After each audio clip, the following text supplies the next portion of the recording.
It's time for Twit This Week in Tech. Owen J.J. Stone joins Larry Magid and Devindra Hardawar. We're going to talk about the latest tech news as we get ready for the Grammys. Hashtags, tweeting, self-driving cars, and more. This Week in Tech is next.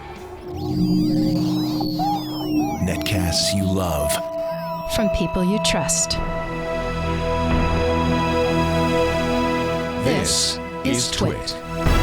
Bandwidth for This Week in Tech is provided by CacheFly at CacheFly.com. This is Twit, This Week in Tech, episode 496, recorded February 8th, 2015, the self-loathing car. This Week in Tech is brought to you by NatureBox. NatureBox ships great-tasting snacks right to your door. Start snacking smarter with wholesome, delicious treats like roasted Peruvian corn kernels.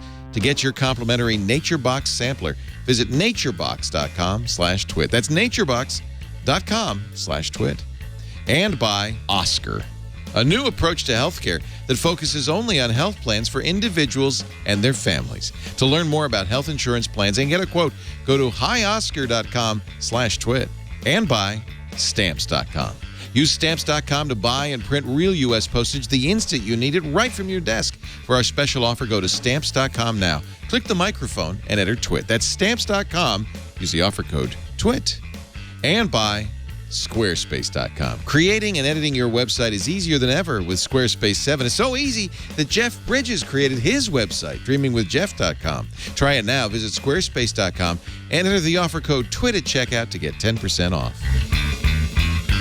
It's time for Twit This Week in Tech, the show where we cover the week's tech news with great tech journalists like VentureBeat's Devindra Hardawar. Hi, Devindra. Good to have you. Hey, I'm in Engadget now, but What? It's going good. Yeah.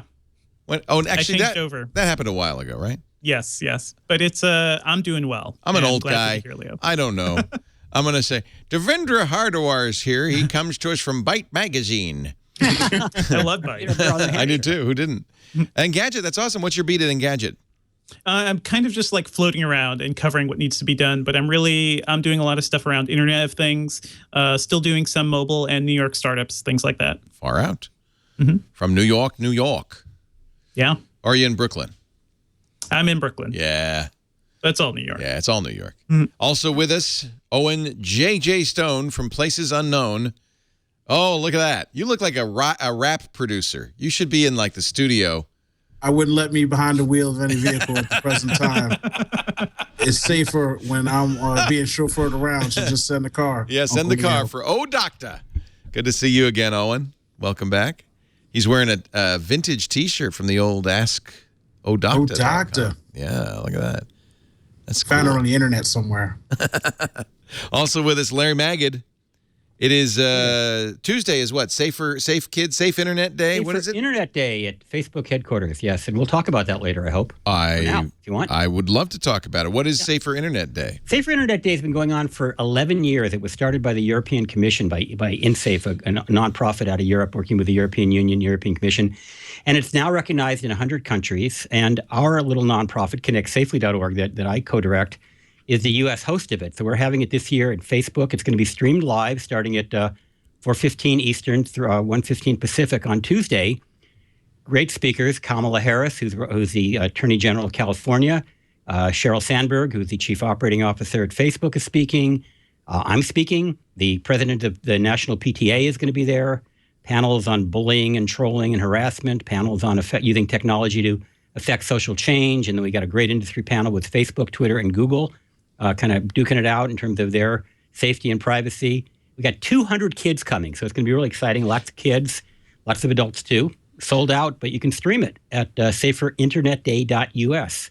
So it's going to be a real fun event. It's our second one. Last year we were in D.C. We had Chuck Schumer speaking, but this year we got Kamala Harris and Sheryl Sandberg. So it should be fun. Wow, that's pretty cool to get Sheryl Sandberg. That's great. Yeah, it's not easy to get Sheryl Sandberg, even though it's right there at Facebook. But, this is kind of a celebration and a kind of an acknowledgement that the internet can be safer.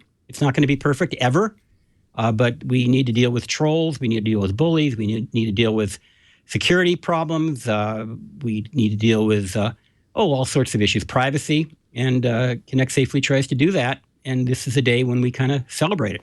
SaferInternet.org, or go to SaferInternet SaferInternetDay.us, or you can go to connectsafely.org, either one. Yeah. Either one. I think it's on the screen.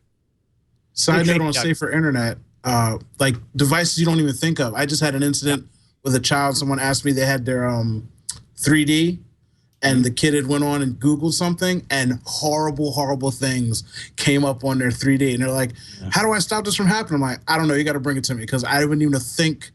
You wouldn't think a Nintendo 3DS would be able to go to horrible anything sites. That's connected. And it was horrible, and there was no simple way to fix that. The next big frontier for our organization is going to be the Internet of Things. I mean, you think about it. I'm wearing a device where my pulse rate is constantly being uploaded into the cloud. Now, I don't really care if anybody knows my pulse rate, but I should have the right to protect that information. And it's going to get more and more invasive, and we're going to get more and more information about us. So we're talking to drone makers, thing makers, automakers, all about how can we make sure that this next generation kind of web, I don't know, 4.0, whatever the heck it is, this next generation of technology gets born in a more secure and safe environment. Lots of interesting things coming down the pike. I don't know why, but for some reason I feel like a company like Facebook is only going to pay lip service to this for so long before they say, But the internet will be safest when it's all on Facebook, right? Let them just take over everything. Well, that's true, and that's one of the negatives to saying a safer internet is, well, the safest way to do it is to have gated, gated communities. The safest way to do it is not be online at all. I mean, that's really safe, right? Yeah. But the fact is that there's a business case to be made for safety, and I think that's part of what we try to talk to these companies about. You don't want a company or a service that is, run by trolls or is occupied by trolls. So I think there's a little bit of a vested interest. I mean, there's a tension. There's always a tension, especially on the privacy side. But when it comes to security and keeping people from being harassed, I think it's in the interest of companies to do what they can. And a lot of them do good work. A lot of them, what Dick Costolo this week admitted that. He said it's my fault that there's trolling on Twitter. Sucks. Right. I mean, that's a pretty interesting comment that I guess he admitted in an internal memo that got leaked to The Verge. But that's a good example where companies know they've got to do a better job. I think if I make the analogy to a safer cities, you're never going to have a city be safe. No. There's always going to be back alleys. There's always going to be dangerous things you could do in a city. But the idea would be, let's as a community kind of get together and try to encourage places on the internet where people can participate without fear of trolling, bullying. So when you say that, it's the system of, in Philadelphia, it was called Philadelphia. They had more murders per capita than anybody else. So what the mayor did was he put a cop on every corner for 6 months in all the crime-related places. So crime fell. So the force being out there did it. When AOL was known for chat rooms and little girls getting kidnapped and put on TV, that, these guys are coming on to internet. AOL chat got smushed down. So as soon as Facebook is known for the place that pedophiles go to pick up on children, then maybe they'll do something crazy about it. Or the same thing with this bullying and the Gamergate and all that kind of stuff. Once it becomes mass media that people are like, oh man, people are getting bullied on Twitter. Well, Twitter better do something. Or something happened to some girl on We Facebook, need Hamsterdam. They go do something. Yeah. We were talking about The Wire. We need Hamsterdam. The reason we call Safer Internet Day, it's safer. It's never going to be safer. Safer. Yeah. And the fact is, MySpace and Facebook already went through that predator panic a few years ago. It turns out there really aren't that many predators. They're there, but there aren't that many kids that actually get snatched up by I'm predators. glad to hear you say that, because sometimes I think when you've really been big on safer kids and all of this stuff, and sometimes I worry that there's this kind of panic being created that the internet is full of predators. No, it isn't. We know that most kids who are abused by people they know, by relatives, by friends. You know the most dangerous place for a kid? At home. Home is by far the most dangerous place for kids. So if you want to keep your kids safe, don't let them go to the doctor, don't let them go to school, don't let them go to any place of worship, and don't let them go home. But the bottom line is that, that kids, there's been moral panics about predators, and we had moral panics about bullying, and then we had moral panics about sexting, moral panics about all these things. And there are dangers on the internet, no question about it. Even security. I don't lose a lot of sleep about internet security. I know there are risks. But hey, if I walk outside, somebody could steal my wallet, break my window, knock me down in the street. There's no such thing as a completely safe environment, even in Philadelphia. And I think with the cops I worry sometimes. We talk about this a lot on This Week in Google because, as you know, Jeff Jarvis is an advocate for being public. And I'm kind of public myself. And I worry that we lose something by trying to enforce privacy on the internet. I think internet inherently is a public space. And so to make people who really want privacy don't get online. Yeah, and I don't want to say that either because online is so valuable. But you have to understand you're really participating in a public space. I mean, I don't want the public to be looking over my shoulder while I'm doing online banking. But you're right. If I'm on Facebook, I just post everything to public. I mean, first of all, I have no private life. But second of all, I don't really believe that you could guarantee privacy on a social networking site, even though they've got great privacy tools, or even if they do. You just can't trust them. We know Snapchat. People thought that their Snapchat images were safe, and they were being stored and visible. We thought that Facebook would, honor its privacy controls. Even Mark Zuckerberg was confused and had posted publicly pictures that were private. I mean, and that's what I mean by not getting online. I know a lot of people that just don't use Facebook. But that's the wrong answer too, isn't it? You can still use the internet. You can still Google and research and use the internet for what you want, but you don't have to put a picture of yourself eating a birthday cake and ice cream down your nose for everybody to see. You can be selective about what you want to do. If you don't want to be public, don't tweet out that you had a ham sandwich at Starbucks on the corner. So people can select and choose what they want to do if they want to be private. Devindra, you're what we would call a net native. You basically grew up with the internet, right? Although I feel like I'm in a weird spot because for most of my life, I didn't have the internet. I got it when I was around. Well, I guess maybe half my life. Half my life, I've had no internet. And then my parents got like a 486, and I got Prodigy in the mid-90s. Yeah. So I have the distinct memory of the world without the internet, and I saw how quickly everything changed. And it's a weird thing to notice, just like how different things are now. Yeah, my kids, for instance, 20 and 23, have always had internet. They've always, they were born in 92 and 94. Internet has always been part of their lives. And I don't think they think a lot about privacy and security. I just don't think it's on the radar. Right. Maybe they think about it differently. I think the thing we're really talking about is that consumers should have control over, what they're doing. So, okay, if you're putting something online and specifically you're making it public, okay, that's it. That's the agreement. But if you set it to private or something like that, it would be nice if, companies honored what they said they were going to do. I think it's the obfuscation of what's actually happening with our data. That's kind of the bigger problem. Yeah. And the thing about your kids, Leo, I mean, I can't speak for your kids, but there's been a little research about kids and privacy. It turns out kids actually do care about privacy, but in different ways than adults do. Right. They want privacy from their parents, from their teachers. They still want some level of privacy and control. They just don't have the same concept of privacy that a lot of adults would, but they think about it in their own way. That's what Dana Boyd, who's done great research on kids and privacy, has concluded is that the word even means something different to people who are internet natives. Oh, sure. Yeah, it was Dana's research that I was citing, and there's a lot of really great data out there. I'm actually pretty optimistic about the millennials, and I don't know what we're calling our current teenagers, but I'm pretty optimistic. They're sure a heck of a lot better than we were when we were young. And the only way to really be private, in my opinion, the only way to really be private and to use the internet privately is to use encryption, end-to-end encryption. I'm encrypted. What I send is encrypted all the way to the endpoint, whether it's a bank, Amazon, or an individual. Then it's really private. Even the NSA can't see it. But I don't think my kids even are aware of the notion of encryption. It needs to be built into every service they use. They shouldn't have to think about it any more than you think about airbags. It should just be the service itself. Like we've seen a lot of messaging clients like FireChat just really blow up because they're so secure. So people they know, oh, this is secure. WhatsApp just added secure. In fact, they're using the red phone stuff, right? Silent Circle stuff. And do you think that people who use WhatsApp are aware of that and choose WhatsApp because of that? No. I don't not necessarily WhatsApp, but for an app like FireChat or something. Is explicitly secure, yeah. Yeah, I think that's it. It's like the service itself. You don't have to worry about your PGP key. You don't have to share it to somebody. But I never did that because it was such a mess. It hasn't reached critical mass yet. I mean, you've got to build that. I mean, it's you've got to be talking Gmail, Yahoo Mail, Facebook, Twitter. Well, and chiefly FireChat was used not for encryption, but because it's a mesh system. It was used in things like the Hong Kong protests because you weren't on a public internet. You were on a private mesh network. Right. And you didn't even have to have internet access on your phone to use it, which I thought was fascinating. But I don't know if it was the encryption that was really the thing that made people say. Right. I think I'm thinking of another service right now. There's Text Secure. There's quite a few.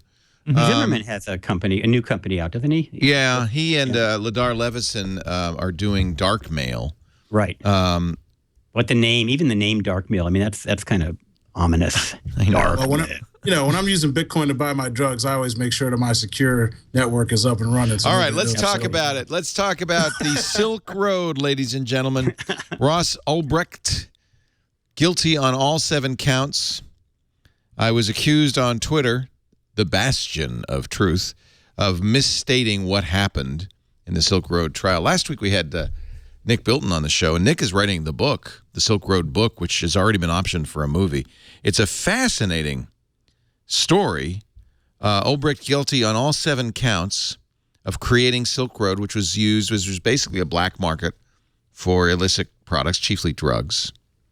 Used Tor, didn't it? It was a Tor site, and he was arrested and accused of being Dread Pirate Roberts. Life sentence? That's the question that this article poses on the news BTC. Man, that'd be crazy. I don't think a life sentence. I don't think a life sentence either. I mean, there's been a lot of drug dealers getting caught with a lot of drugs. I don't think they got life. Life is it seems excessive. I mean, but at the same time, it's amazing that $200 million, that's probably what they could find. That's probably what they actually could get a hold of, because once it gets to that number, you don't know what you're talking about, but it reminds me like the things on people on Instagram saying, oh, don't post your weed on Instagram because there was a drug raid. They put $350 million in one weekend just surfing Instagram for people to post drugs. I'm like, regular people have that much weed and drugs in their house, and then they're dumb enough to post pictures of it? Okay. Right, exactly. That's amazing. I mean, $200 million, I'm sure that's a drop in the bucket. I mean, if they just went on Instagram and got 350 in 2 days. So, very, very interesting and sneaky way to get your drugs delivered and keep it off the books. We'll find out May 15th. That's when the sentencing happens. The jury only took a few hours, which tells me that they were pretty convinced by the evidence against him. It seemed like a kind of a tangled thread. The FBI found his postings on a forum and then tracked it back to his computer. I mean, it was a very complicated thread and a technically very difficult thing for even a technologist to follow. I don't know. I doubt somehow that the jury had any idea. We talked last week about the fact that neither side wanted a technically literate jury, that they were hoping that the ignorance of the jury in technology would help them, each side. Turns out, I guess it helped the prosecution more than the defense. I wonder how long that'll last, like sort of like just hiding certain facts from juries like that. There was even a debate. They're reading transcripts of posts, and there's a emoticon, a happy face emoticon, and they were debating whether that should be read in court. They went back and forth. Finally, the judge said, well, that's part of the message. You have to say it, but you can't say it. You have to say it in a flat voice. Smiley face. Smiley face. All of the transcripts had to be delivered they had to be read because they had to get into the record, but they had to be read in a flat, neutral, so as not to slant. Crazy. So smiley face is now a word that's used in a transcript. Well, I think it's still, in that trial, it was in the transcript. It's still a question of whether that going forward. And we mentioned this last week. I served on a trial of one of the predators in the NBC Dateline. I didn't know that. Yeah, to catch a predator. Yeah. And heard a lot of chat transcripts read in a monotonic voice by a defense and prosecution. And it was really, and now I'm technically literate, so I knew what was going on, but it was really interesting. And I really do have the feeling that it is an opportunity for the two different sides to slant it in their favor if the jury doesn't really understand what they're hearing. Yeah, and if it doesn't work in your favor, then you could just appeal on basically that. Right. People not understanding and you're misleading the information. That's an easy appeal to get in the system. So fascinating. How did that trial turn out, Leo? The prosecution presented, the judge threw it out saying it's entrapment. We never even heard the defense. Interesting. Very interesting. And I think it was entrapment. It was a lot of times it is. Yeah, I was. You probably all saw this TV show, the Dateline show, where they got the guy and The guy thinks he's talking to an underage girl. In fact, it's an adult. They use a kind of an advocacy group to do these chats. There's a lot of justice. It was called Perverted Justice. Perverted Justice. And the person who ran it is now one of the security officers at Twitter. Dale Harvey was. You're kidding? Yeah, no, and she's very proud. Look, I mean, Wow. they were well motivated. Kind of a sucky name, but well motivated. Well, but what Perverted Justice did is it really was entrapment. They would get adults and they would really try to get people in these chat rooms to talk dirty to them. Yeah, and they would use techniques that no child would use. It wasn't overtly like talk dirty to me, but they would use techniques that they knew as adults would appeal to some guys. And I don't think a kid would talk like that. And so there was really a lot of question marks around their methodology. But the fact that the Petaluma Police Department enlisted them to create this sting and then allowed NBC to pay them to film the sting, I think kind of the judge was a little disgusted. there was one case of a prosecutor that was caught up in a sting, and he wound up killing himself when the cops came to his when the TV crew came to his house. It was a suicide. And the cops were really upset about it because it was not the way they would have done an apprehension. Right. But the TV camera showed up before the cops did. Well, exactly. It's crazy. Exactly. One The Hope person Silk said, if you Road want tried- justice, call a cop, not a TV producer. Yeah. The trial, actually, I'm interested in seeing how something like The Good Wife will deconstruct this, because that's a show that's actually done a great job of taking these obscure tech concepts like Bitcoin and the way Reddit came together to hunt down the supposed, Boston Marathon bomber. Right. That show has done a great job of like taking the legal questions and going the extra step and kind of looking at that in a really interesting way. I said last week, everything I know about law, I've learned from The Good Wife. Exactly. Yeah. I guess it's one step up from Law and Order. I don't know. I don't know. I don't really know. Let's take a break. When we come back, Tom Wheeler, the chairman of the FCC, has said we are going to ensure net neutrality by invoking Title II. We'll talk about that and a lot more. Devindra Hardawar is here from Engadget. Oh, Doctor, Owen J.J. Stone from Oh, Doctor. Look at those shades. Man. Maui Gyms. Maui Gyms. What was the phrase I heard last night? The blank grill? What was it? Something like that? You give me the... Yeah, that's it. You give me the blank grill. Man, it scares the hell out of me. I don't know what you're thinking behind them. Gangsta Grill. Uncle Gangsta Leo's. Grill. That's what it is. The OG Owen J.J. Stone. Stop it. No, he broke up. That ruins the... Thank you. And Larry Magid is also here from CBS Radio and ConnectSafely.org. No shades. No shades. I'm afraid. I'll have to go See, find Larry, you look like Kurt Vonnegut. There's no way I could think of you as intimidating. Oh my you look God. cheerful and happy. Oh, get my bad side. Text my wife. I can be very grumpy. Oh, if you're grumpy, you need a snack. It's Oh, Nature Box feed me. time. Oh, My what a favorite part of the segue. show. Oh, We man. break out the snacks. Nature Box, awesome snacks delivered right to your door. You can get a monthly box of goodness from Nature Box, and you'll feel good about it, too, for you, for your kids. We get them for our employees because these are nutritionist approved, never artificial color, artificial flavor, no high fructose corn syrup, no trans fats, just good stuff, minimal processing and delicious. This is the sweet blueberry almonds. Those are awesome. Have you had them? You sent me a box? Oh, I did, didn't I? Yes, you did. You were on last time we talked about almonds, sugar, natural flavor, and that's it. And, delicious. Or, by the way, you can choose from sweet, from savory, from spicy. They have snacks for dietary needs like gluten-free or vegan snacks. These are pistachio power clusters. This is the one, I don't know how this is still in here. This is the staff's favorite, coffee kettle corn. Yeah, isn't that good? Kettle corn with coffee caramelized popcorn. Italian bistro pretzels. So here's the deal. I'm going to get you a sampler. Roasted Peruvian corn. What are you eating there, Jason? What do you like there? Peanut butter nom-noms. Sorry, I was so distracted. Those are good. I'm going to have the Asiago and cheddar cheese crisps. Actually, let's pass these around to our studio audience. good. Because they're looking mighty hungry. They're looking mighty hungry. All right. Chris, You come made me here. hungry. And we'll pass around. Let's pass around those. They could try the coffee kettle corn, too. Pass those around. You know what's nice? These are resealable bags. So if the studio audience doesn't, in fact, eat everything, we can seal it up, put it back in the box. Nature Box. Get your sampler today. $2 for shipping, and you'll get the most popular snacks so you can see what Nature Box has to offer. then the next time you're a little peckish in the afternoon, you don't go to the candy bar machine, the snack machine. You go to your Nature Box. Start your trial today. The complimentary sampler awaits at naturebox.com/twit. Stay full, stay strong, start snacking smarter. I don't have any Nature Box handy, but I actually just, while you were doing that spot, I went out to my cupboard, got some nuts because he made me hungry. You see? Thanks a lot. Yeah, you're welcome. Now I got another 20 minutes in treadmill. Thanks to you. I ate on mine. Did you eat all yours? Did we send you a big box, Owen? You sent me a medium box. I did share though. I went over to my friend who does yoga. I shared. Anything. I'll send you. All right.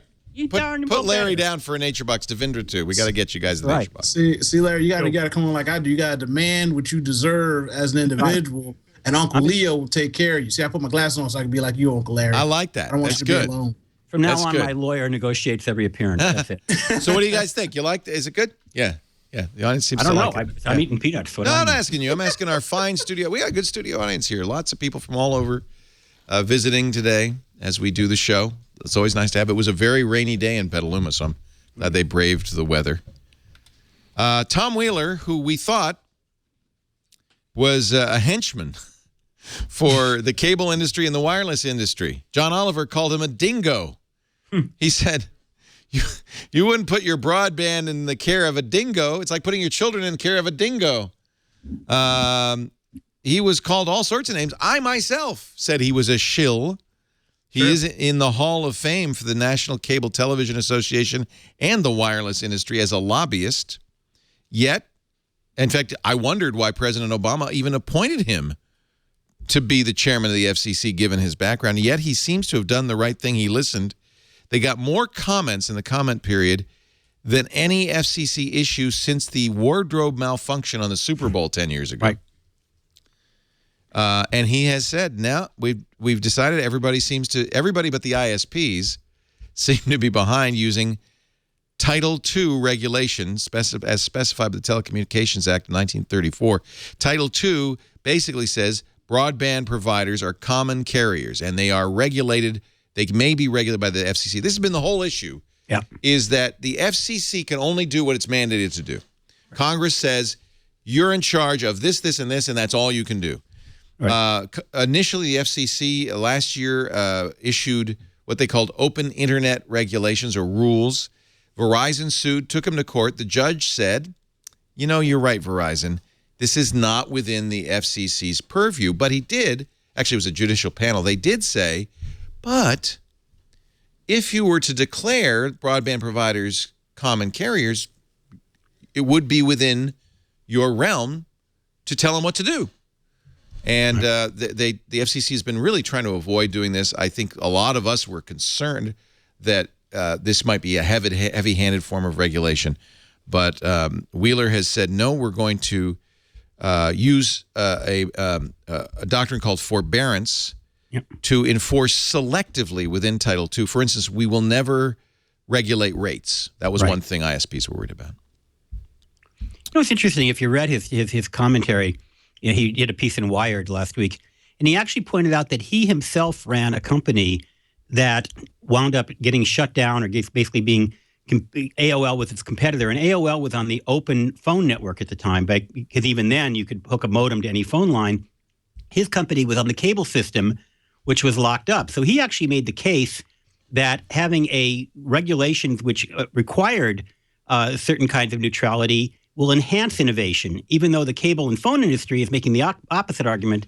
They're claiming that regulation is anti-innovation. So it was an interesting point he made. Again, he based it on his own company that was dealing with the cable industry that essentially wouldn't give him an equal playing field, whereas Steve Case had an equal playing field through AOL and the phone network. Well, I have to apologize to Tom Wheeler. And I'm sure John Oliver, when he comes back on the air, will say, I'm sorry I called you a dingo. I'm sorry I called you a shill, Tom. You did the right thing. I have to say, when I read that he said we're going to use Title II, I did go, because while this was something many of us thought needed to happen, there is a real concern about government control of the internet. We don't want that either. Is this in the books or is this conversation? That's a great question. He says, I'm going because to... Because saying something to me doesn't mean anything until I agree. Written down, and then somebody smarter than me comes back and tells me that it's something I should believe in. because I'm not going to read it, but I need it written down so somebody else can read it and tell me about it. So what he's done technically is recommend it. The members of the FCC, the commissioners, have to vote. He says, I am circulating to the members of the FCC proposed new rules to preserve the internet as an open platform for innovation and free expression. Does Congress have anything to say about this, one way or the other?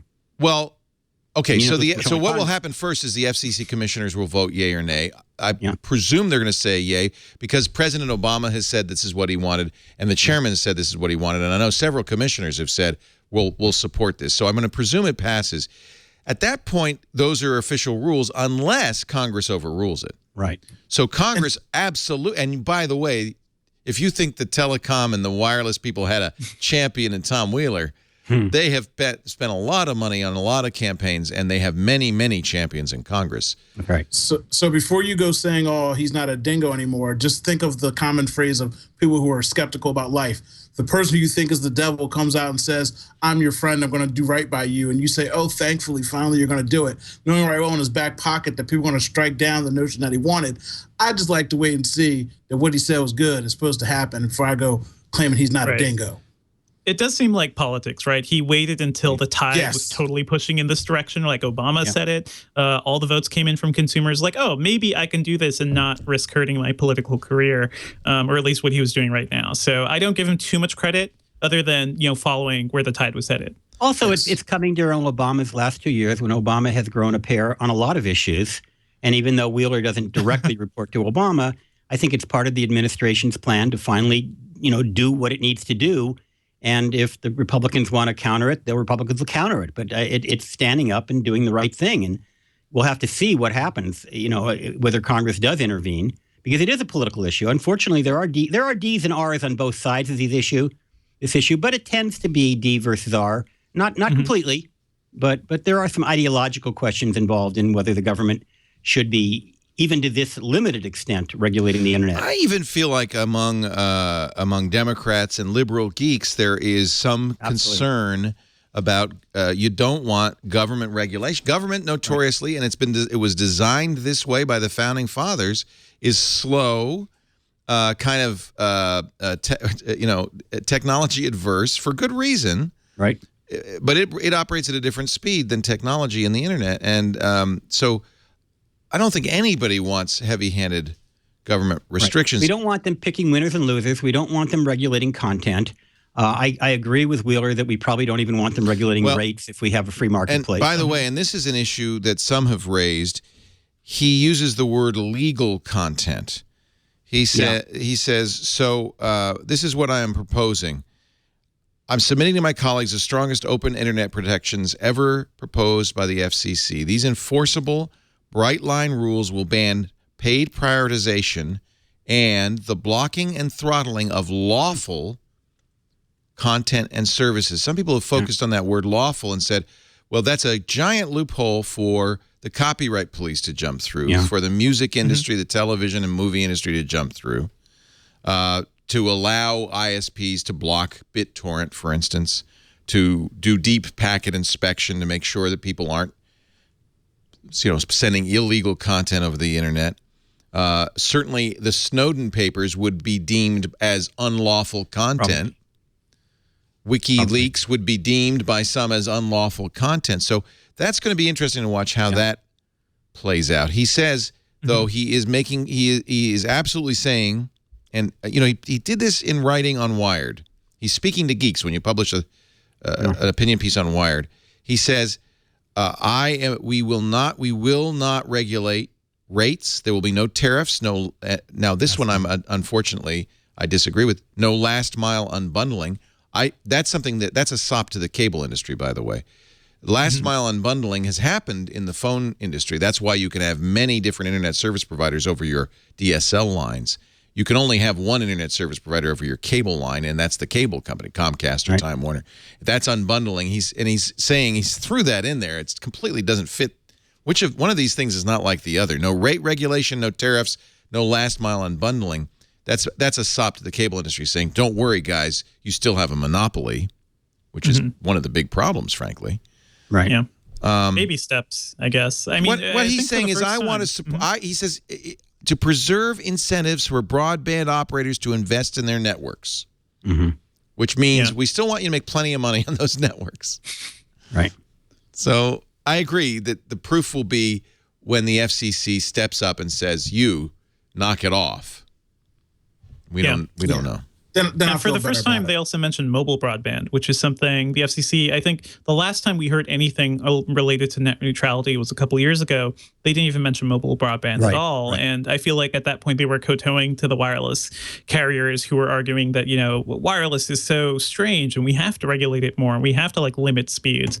That's actually something that could mean a lot for people and how they use their phones and tablets over the next couple of years if it actually happens. But that was a bit of a shocker because even Google, in a famous and controversial brief, sided with Verizon saying, no, mobile's different. You don't have to have net neutrality on mobile. And so that was the fact that he mentioned we're going to do the same. This is mobile and cable was surprising.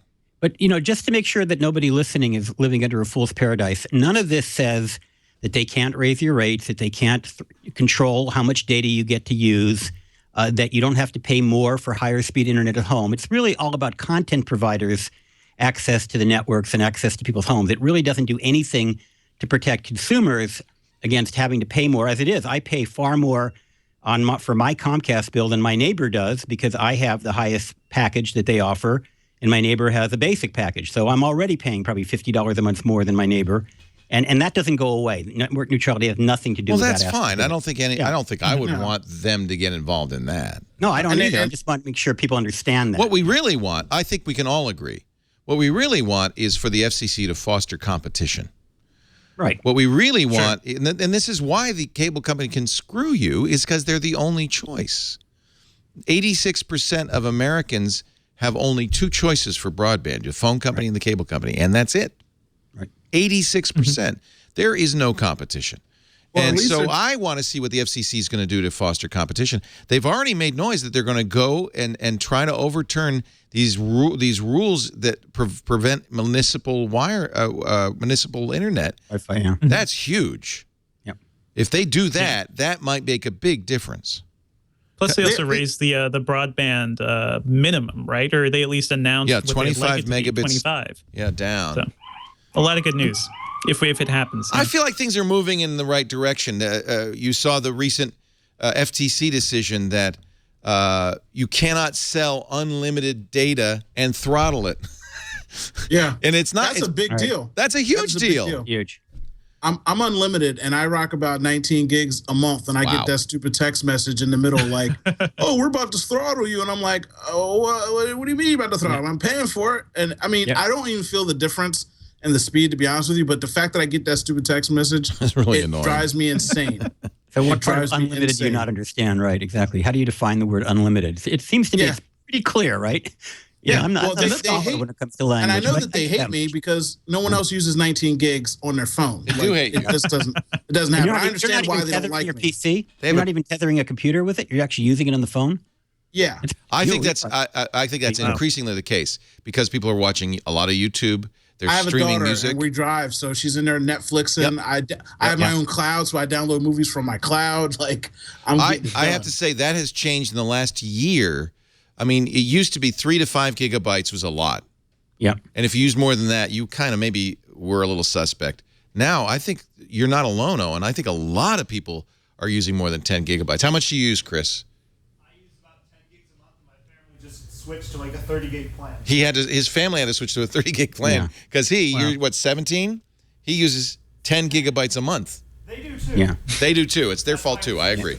So AT&T just upped my plan from 10 gigabytes to 15 at the same price, and I'm pushing up against it on some months. Depends on if I travel a lot, I push up against it. Actually, chat room is starting to weigh in, and I think a lot of the people in the chat room. Of course, you guys probably are heavier consumers than most because you watch a lot of streaming Twit, if nothing else. Nothing else. Nothing. If you stream Twit on a high quality connection all day, all night, you're talking 30 gigabytes a month. That's tough, yeah. Yeah. And yet we're talking wireless right now, but my parents are actually in one of the test markets for Comcast's throttling on in-home broadband, and it's kind of ridiculous. Like once they hit 300 gigabytes in their home, they have to start paying another $10 for every, I think, 10 more gigabytes or something like that. Wow. It's their bill has started to skyrocket because of that, and they had to go down to like the business version of Comcast I'm shocked. Internet. I thought Yeah, that to do Comcast stopped doing that. No, they're testing it in Atlanta and a couple other they markets opt right in, or now. did they- It's still they- going. It's Did your ridiculous. parents opt into that program, or did they force them into that No, program? that's just that was their home internet plan, Because and I I think would move out eventually of they Atlanta. started testing that out in Atlanta. It's so weird. I remember when so- they were proposing 250 gigabyte per month caps, and Yeah. they were going to roll it out and different and test it, and then I heard Comcast say, no, that's not worked out, but they're still I doing mean, if they want to Look, offer it's you just- that it's just a service at test, a but it's great weird. discount, as an option, hey, $10 a month, you get a cap. I wouldn't mind as an option, but if they're forced Sure. into that, it's horrible. It's it happened. They didn't know why it happened. I think they just started seeing the extra, additions to their bill, and they had to bump down to the business class version of Comcast Internet, which I think is only 10 or 15 megabits. So they were at like 25 before. Devindra, and now I they know have a to good deal with realtor, slower. and for only $10 or $15 million, they can buy a house here in Palo Alto. And Atlanta's so much cheaper. Yeah. yeah, that's true. It's probably worth it. Wow. Well, again, this argues for competition, because had they another good choice, another high-speed choice in Atlanta, they could say, well, screw you, Comcast. But I'm they just waiting can't. for Google. I need Google. I think Google, we got to rattle Google's cage, because initially they said Google Fiber. We're just showing what we can Kansas do City. in Austin and a few towns and Kansas City. Kansas City. But they're adding cities, and I'm wondering if Google's starting to think maybe this is a good business. Maybe gigabit, maybe people do want gigabit. You know, it's interesting. In the towns where Google Fiber is, like Austin, all of a sudden Time Warner and Comcast are saying, oh, we can do that. Sorry. You want that? That's a competition you want. You need Right. somebody else outside of the box saying, hey, I put 12 eggs in the basket. They're only giving you 10, the same price. Don't you want 12? Who doesn't want 2 free extra eggs? It also Everybody does. but it also solves net neutrality. Because if Comcast is throttling your Skype because they have a VoIP solution, you can also go somewhere else. But you need more than 2. You need more than 3. You need a few. And you need some upstarts. You need companies like SonicNet. And we had Dane Jasper on Twitter, the founder of SonicNet, talking in this debate over net neutrality. And guys like that want this. If they could get into every house, they are thrilled to say, we'll offer unthrottled. The problem is that we only have 2 companies that run wires into your house, right? The phone company and the cable company. Right. So unless you do it wireless, even if you have the deal that with the, what do they call the carriers that work with the phone companies that allow them to piggyback on the phone company's wires. MVNOs. Yeah, even they have to use the same wires, and the phone companies essentially control the speed because they control That's the why, speed, at that point. in towns like Chattanooga, where they have established high-speed internet owned by the city, the city owns the wires and the water, and then Chattanooga says, okay, and we'll manage the infrastructure, and anybody who wants to become an internet service provider on top of this infrastructure can. That works, right? And of course, immediately Chattanooga, the big ISPs tried to shut this down, make it illegal. It'd be like privatizing the road system in every town, right? I mean, we have certain things that we have agreed can be public. And in fact, doesn't LA still own a municipal water and power? And I think LA, Palo Alto, the water and power is all city owned. And that's been that way forever. And you're going to tell us we can't have a municipal internet system? Why not? It's an infrastructure. It's no different than a bridge or a road or an electrical system. Look at this. This is the city wants. ChattanoogaGig.com. This is the website of the city of Chattanooga, Tennessee. Your gig is here, right here in Chattanooga. 1 gigabit per second internet available to every home, every business, 150,000 of them throughout the entire community, urban or rural, business or residence. I mean, this is fantastic. I'm going to sell my house and move to Chattanooga, and I'll be rich. And here's an interesting point. It makes Chattanooga a pretty desirable city, doesn't it? It does. It's good for business. It's good for real estate. It's good for everything. It's an open platform. And, of course, the first thing Verizon and Comcast try to do is shut this sucker down. That's why go ahead. That's why we need it so badly, because for Google and their whole, I want to make a social network and do all this, all the little companies they're trying to build and acquire and steal, just roll this out. You will make money. People need television. People need internet. And people are desperate for another option in so many cities. People in San Francisco, out where you live, They hate everything about the internet that they have to use, and that's the mecca of internet and computer and technology. Right. And it's just evil out there, and it makes absolutely no sense. Roll it out, make some money. I don't know. It seems just very difficult, right? Because Verizon announced a couple of years ago that they were going to stop rolling out the fiber installations, right? If you have FiOS in your neighborhood, that's pretty much it. It's not going to get much further than that. And if Verizon, one of the biggest mobile carriers and one of the biggest ISPs in the country, can't even roll out more fiber, or chooses not to, I don't know how a smaller company will. It takes but that's what you have to ask. To do it. Why did Verizon do it in the first place, and why did they stop doing it? Well, what they did here was widely agreed. It was a political move. They never intended to roll it out everywhere, but they wanted to curry favor with the FCC. Verizon's been in a lot of trouble with the FCC. So there may be some question about their motives from beginning to end on this. I am thrilled that Wheeler has also said we are going to enforce rules that prevent legislatures from making it illegal for municipalities to create their own Wi-Fi. They're on the verge of killing that too. And the state laws that would prevent municipal broadband, like Chattanooga's, and I think that's fabulous. That's what we need. That's what, if the FCC continues down that road, then there will be. Then I don't care about Comcast, Time Warner, Verizon, and the rest. There'll be competition. Yeah, right. We need competition. Yep. Anyway, we're going to take a break. Come back with more. Lots more to talk about. We got Larry Magid here. Safer kids. That's his thing, man. Safe kids. Yeah, safe kids. Not safer, safe. Oh, safekids.com, Safer Internet Day. I don't know. It's confusing. Safer, safe, whatever. Yeah, whatever. Go to Connect Safely. Connect Safely. I actually recommend this on the radio show all the time because parents call up and they say, I got teenagers, how can I prevent them? How can I prevent them from misusing the internet? And I say, you can't prevent them, but you can talk to them. And I point them to your website, safekids.org, and you've got contracts there that parents can pull out for younger kids or older kids and say, look, this is our approved internet policy. Let's talk about this. That's the best way to handle it. Yeah. By the way, it's safekids.com or connectsafely.org, just to get the URLs right. Sorry about safekids.com. Right. That's the one. Just remember that.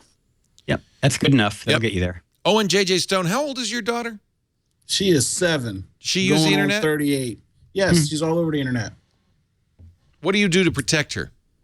I have her on all Apple devices that I can look on my phone and see what web pages she's gone to. Oh, so you keep an eye on it. Yeah, anytime she takes a picture on her cell phone, it backs up to me. Anytime she's on her iPad, it backs up to me. That's not going to work much longer. You know that, Jay. How old is she? She's 7. So let me tell you about the world that I live in. Wait till 17. Forget it. 17. Wait till 12. The world. Look, dude. I tell you what. I'll be doing so much espionage. When I was a kid, my dad used to sneak in my room. He put a little green film over a flashlight and go in and look through my notebook or my journal and be reading in the middle of the night like I didn't see him doing it. I'm going to be spying on her so bad, she going to wish the NSA would come in here and slow me down. So y'all can say whatever you want. My daughter's in jiu-jitsu. She's in soccer. She's in basketball. When she goes out on a date, they're going to be like, Mr. Stone, bring back at 9:30. You going to come on when she want to. She's an international spy, and then she will break your neck. I'm going to be all up in her grill. So I'm not worried about safety. It's these other kids we got to worry about on the 3DSs and the computers the parents don't pay. It's all about parents paying attention, and I'll be paying attention. I agree with you. Does a computer, and you'll be wearing those shades. Is the computer in a public place? So that's one thing that makes a big difference. She has a MacBook Air, of course, because all Macs. So she can go anywhere. So she has her MacBook Air. She puts it in her room when she's here. When she's not here, she leaves on the kitchen table.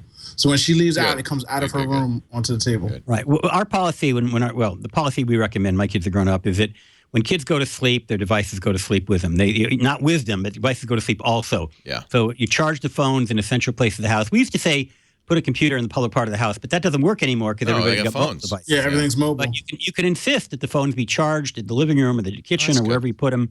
They shouldn't be playing with them when they should be sleeping. Yeah. And by the way, Leo, that goes for you and me too. We should be messing with our phones. No screen watching in the middle of the night. It disrupts your sleep. There's evidence about that. Even if you're watching good stuff. No. Screens disrupt your sleep. Yes, I like to check Instagram at 4 a.m. That's my right as a U.S. citizen. You have the right to have really Leo listens to lullaby music at night. What is he going to do? Plays lullaby music. What we've been doing lately? There's this app on Android and iOS called Pzizz, P-Z-I-Z-Z, and you play it and it goes, "You're now relaxing and going to sleep."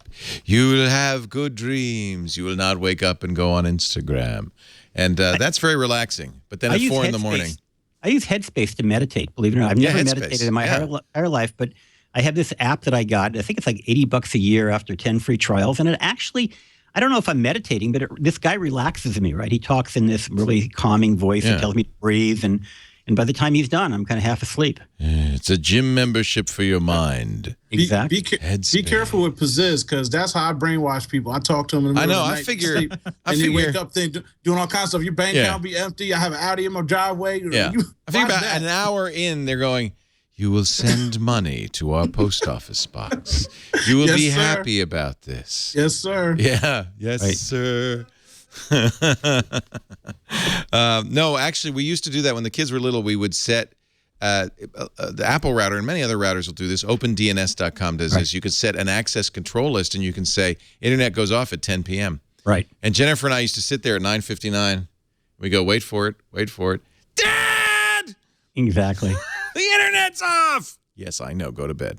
When my kids were little, the router and the cable TV connections all went through my office. So I would do the thing, exactly the same thing. I'd unplug. Dad!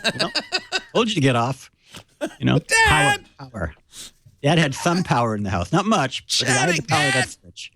Devindra, Hardawar, you don't have to worry about that. You don't have any little kids running around there, little rugrats running around there. No. I have 2 cats, and they do use the internet, but I don't have to monitor them. I think it's okay if cats' minds are polluted. I think. Sorry. Cats and internet. That's all that plays in my head. I'm sorry. I think Keyboard Cat passed, didn't he? I think he did. Oh, this is sad. Yeah. I don't know. Yeah. Oh, thanks, Uncle Leo. But thanks to the internet, Keyboard Cat lives on forever. So that's okay. It's okay. Yeah. Charlie Schmidt, the original Keyboard Cat.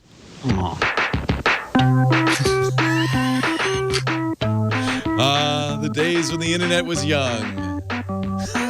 Sign that cat up. That cat is a winner. I'm going to get that cat a record deal. He can drive for me anytime. I love Keyboard Cats. Is this the first cat video ever? Keyboard Cats.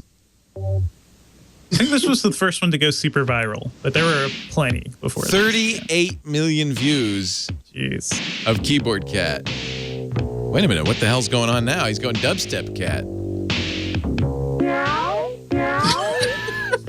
Devindra Hardawar, Engadget.com. Our show today brought to you by Oscar, a new approach to healthcare. This is cool.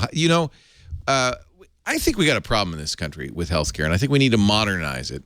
And I'm very intrigued by what Oscar is doing. Now, unfortunately, it's only available right now if you live in New York or New Jersey. But if you live in New York or New Jersey and you need health insurance, I want you to check out Oscar. They make health insurance. They have an app. They make health insurance simpler, more intuitive, more human. The engineers used to work at Tumblr, okay? At Spotify, at Google, so their websites are slick and usable. They have these great apps. Part of their customer app, they develop a personal timeline. And I wish I could do this. I love this. That lets you track your medical history over time. So your doctor appointments, your visit notes are visible on there. Your prescriptions. If you do phone calls with your doctor, those are there. You can, of course, use it to find doctors and care in your area. You can search by location, languages spoken, hospital affiliation. iOS right now, Android's coming soon. They recently launched, this is cool, a Misfit fitness tracker. And it provides financial incentives if you are active. It pays you. So if you reach your daily step count, you get $1. $1! Once you hit $20, you can cash out with an Amazon gift card. You can keep doing this until you hit the limit is $240 a year. So much money in claims by doing that. They're paying themselves. They're paying themselves because they don't need doctors as much. It's a great idea. It's so brilliant. Health insurance. There are a lot of health insurers. Their goal is just to palm you off, put off your illness because they know you're going to move on, and then we don't want to keep you healthy. We just want to keep you healthy while you're our customer, and then it's okay. See, I think what we need is health insurance companies should also have to be life insurance companies. I agree. So that if you die, They have an investment in you. So this is brilliant. Oscar really wants to reinvent this. I wish we were in California, New York, or New Jersey only.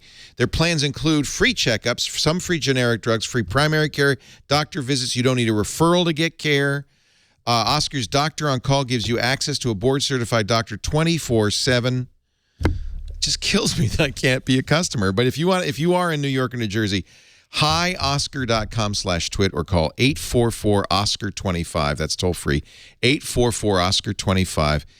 Sign up by the 15th. You'll be insured by the 1st of the following month. So that works out pretty well. Is it open enrollment now? I think it is. hioscar.com/twit or call 844-OSCAR-25 and get the Misfit Fitness Tracker. But it's only for Oscar customers. They're making waves out here. I had a friend who's in New York who was unhappy with their healthcare provider, and they asked too. And I didn't know what Oscar was, couldn't look it up because I'm already good for the moment. But I saw like 12 people put in Oscar, so I was like, they must be doing okay. So we love most of our advertisers are like this, where they're taking existing businesses and using the internet to kind of reinvent it. Yeah, and that's to me one of the most exciting uses of the internet here is just to kind of break down everything, start over. Let's start over and rethink all this stuff.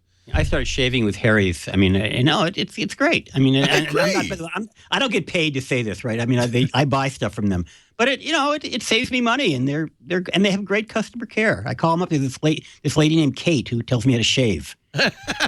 Really? Yeah. Wait a minute. You call and you say, "How do I shave, Kate?" Well, I wasn't sure how you clean. What's the best? I still haven't figured this out. What's the best way to clean a razor? Like you get the hairs right in these safety in these razors. And she explained to me the best way to get the hairs out. It still doesn't work quite as well as it ought. Well, you put it so it's backwards, so that the water goes on the back of the blade instead of blades instead of the front. High pressure water through the back of it.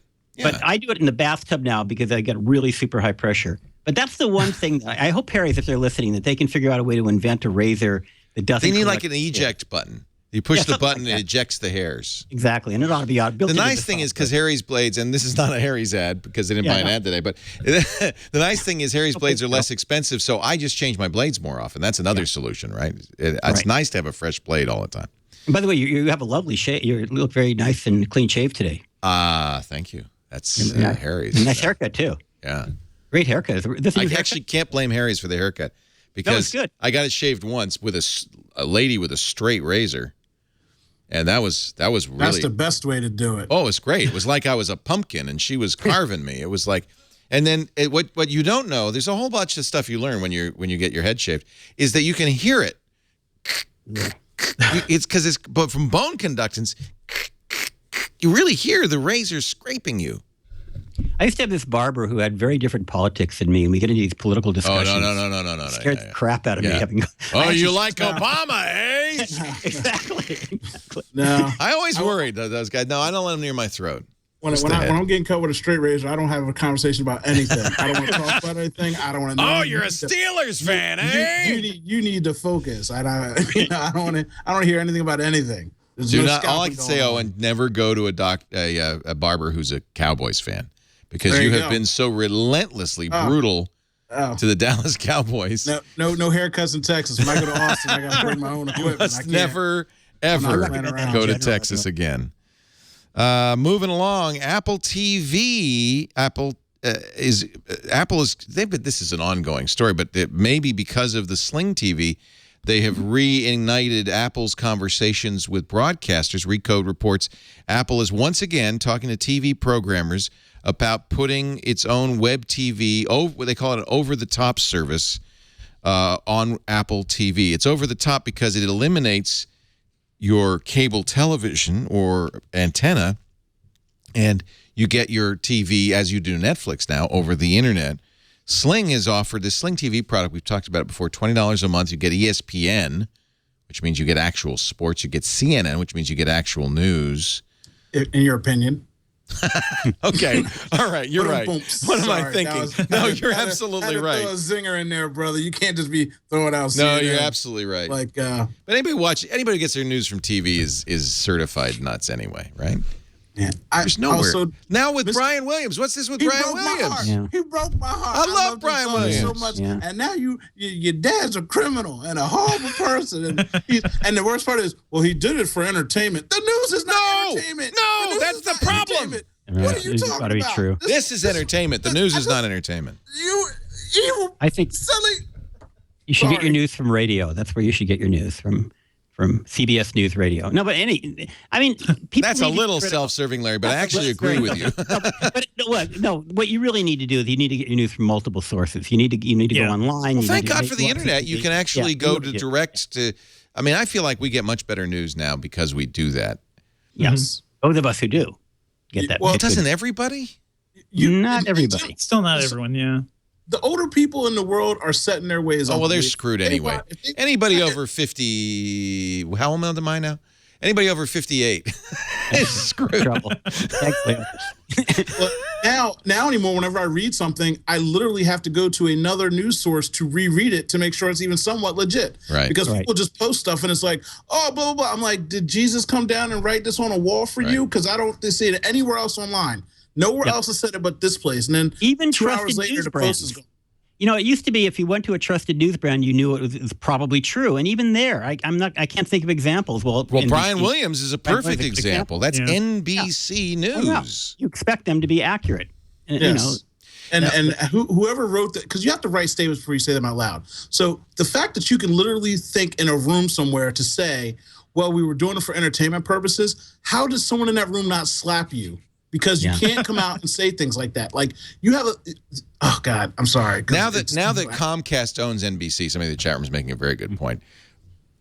It is an entertainment network, But the news right? division, okay, so I actually do work for a news division. I work for CBS News. And the news division, at least where in the radio, I can't speak for television, really does operate independently. I mean, I don't know what happens at the boardroom. No, I agree with you. Especially you're on the Tiffany network. You're on Edward R. Murrow's Tiffany network. And the level that I work at, nobody tells me what to cover. I mean, nobody tells me what to say.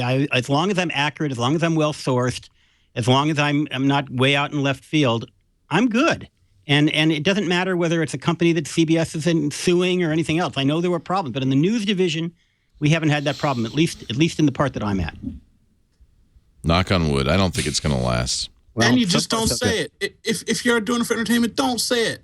Don't insult your craft. But you Don't understand insult your craft. that the internet natives, this generation growing up, basically has had to learn. Actually, this is a good skill. Had to learn that you always look at what's the underlying motivation, what's the slant, where is this coming from, about every news source, Everything. And We that's live in a actually, world where- I think that's why Even the me New York Times should and the NBC and the traditional news stalwarts are starting to fall, because that skepticism, which is needed on the internet, is now being applied globally, and it's right. It should be. It is right. And everybody should be checked, even you and me, Leo. I mean, everybody. Oh, I get checked all the time. Believe me, I go Oh, home you and should be. yeah, that's right, Yeah. right. It should be. And you know, everybody makes mistakes. You shouldn't lie, but everybody makes mistakes, and when I make a mistake, I will correct it.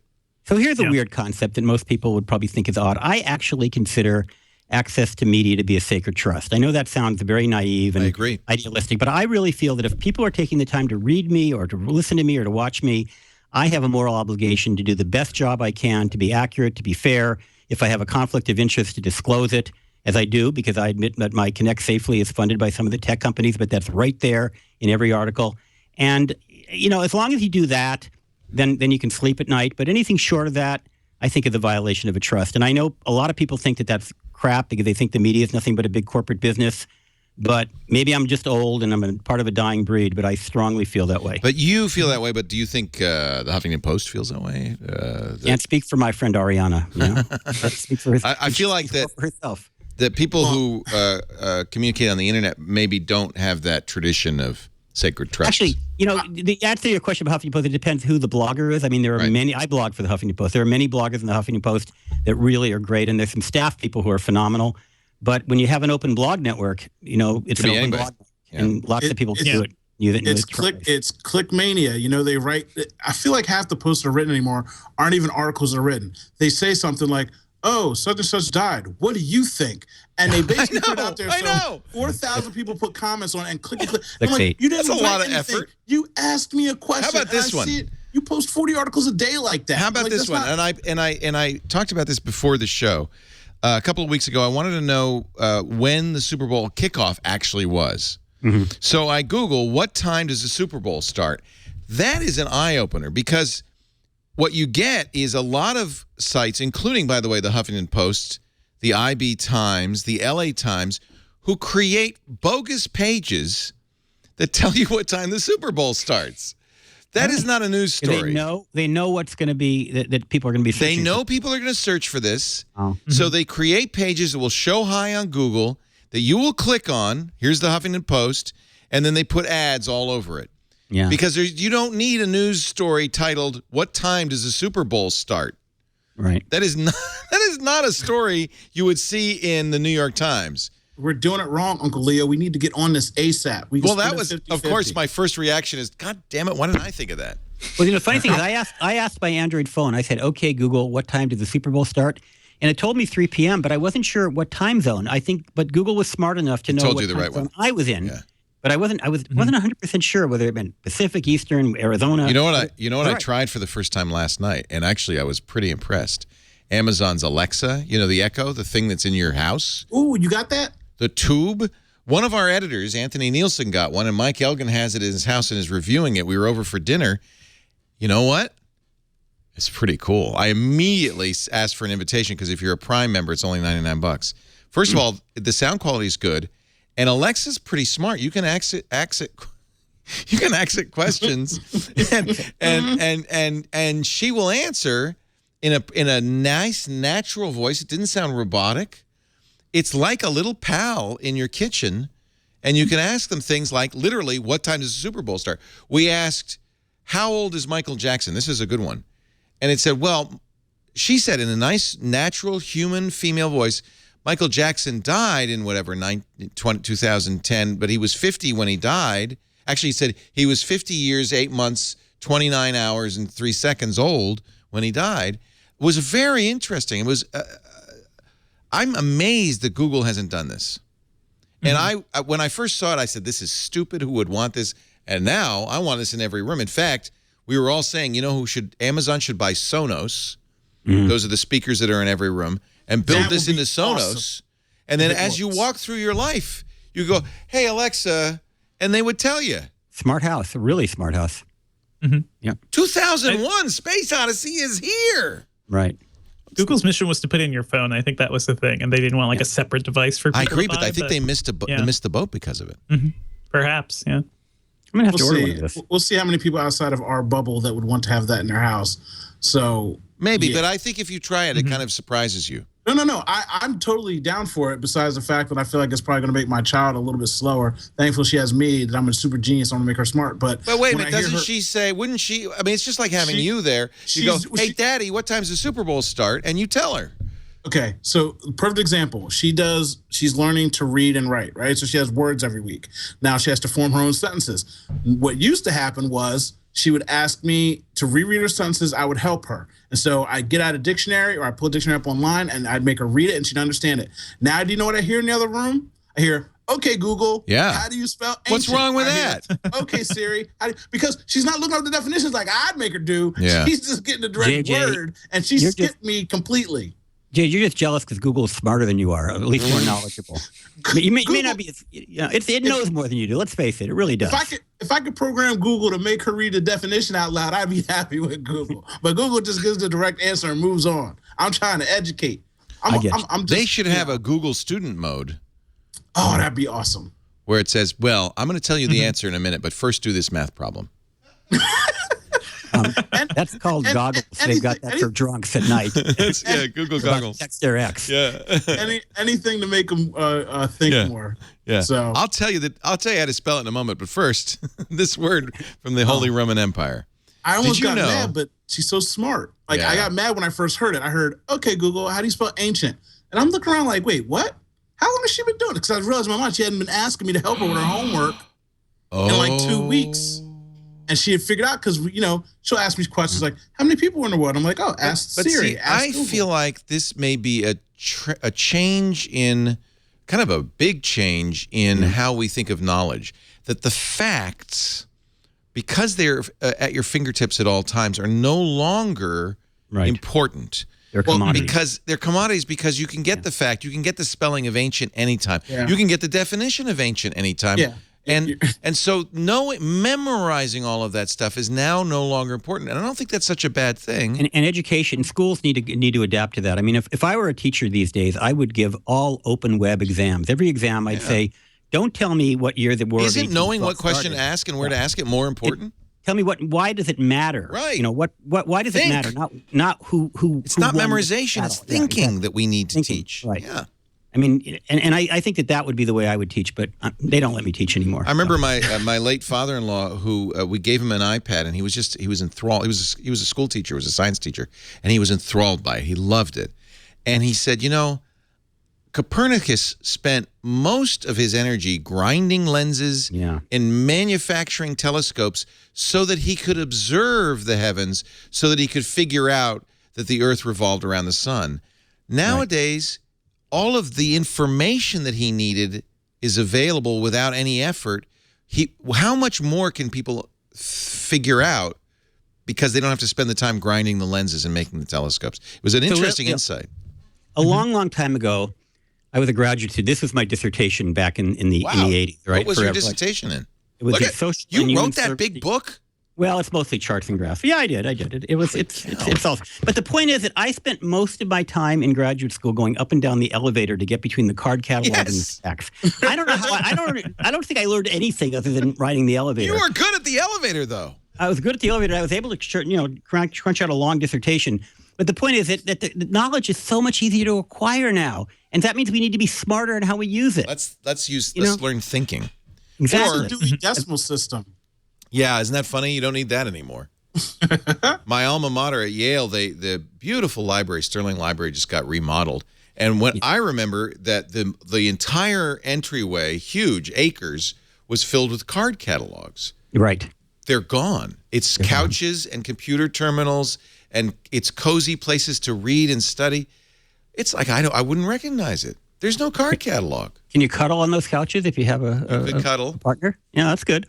It's better than a card catalog. A lot comfier anyway. Yeah, true. Let's take a break, come back with more. Devindra, we got to get you in the conversation. Just chime in. Don't let these loudmouths jump in.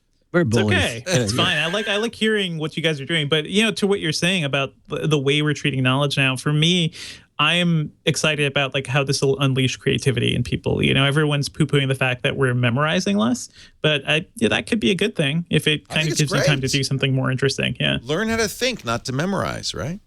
Although memorization is fun.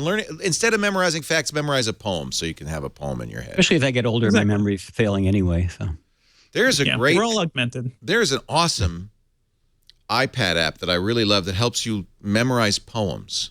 And it has you're a better man than I am, Gunga Din, and and all, I memorize. I don't know if I still remember it. Ozymandias, and it does line by line. Bring me my iPad because I want to remember what that app is. But it's so fun. Bring me my pipe.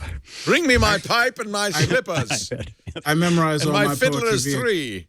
I memorize all my poetry via Tupac songs. So that's not bad. Music is the best way to learn poetry. I wonder if I still have it on here. It was such a cool app, and I think that's a fun thing to do. Of course, I'm a little weird. Oh, he brought me my slippers too. Thank you. And there's my pipe. Okay, now I'm ready. Wait, you have a pipe? I was joking.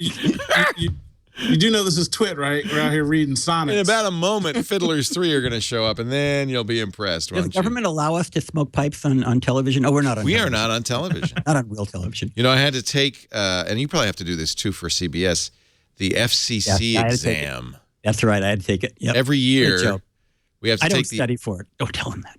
I pass it every year, though. They give you a PowerPoint presentation. I got 100%, by the way. Good for you. They tell you things like what you can do and not do and so forth. And then, so I circulated it to the staff because I said, it's probably a good idea for you to know. Jason, I sent you a copy. It's a good idea for you to know what the broadcast standards are, because we try to adhere to broadcast standards. But just, there's no FCC looking over our shoulder yet. Yeah. Yet. Right. A lot of it's common sense, too. It's common sense. But there's things like contesting. What's a legal contest? What's a lottery? There's a lot of good stuff in there.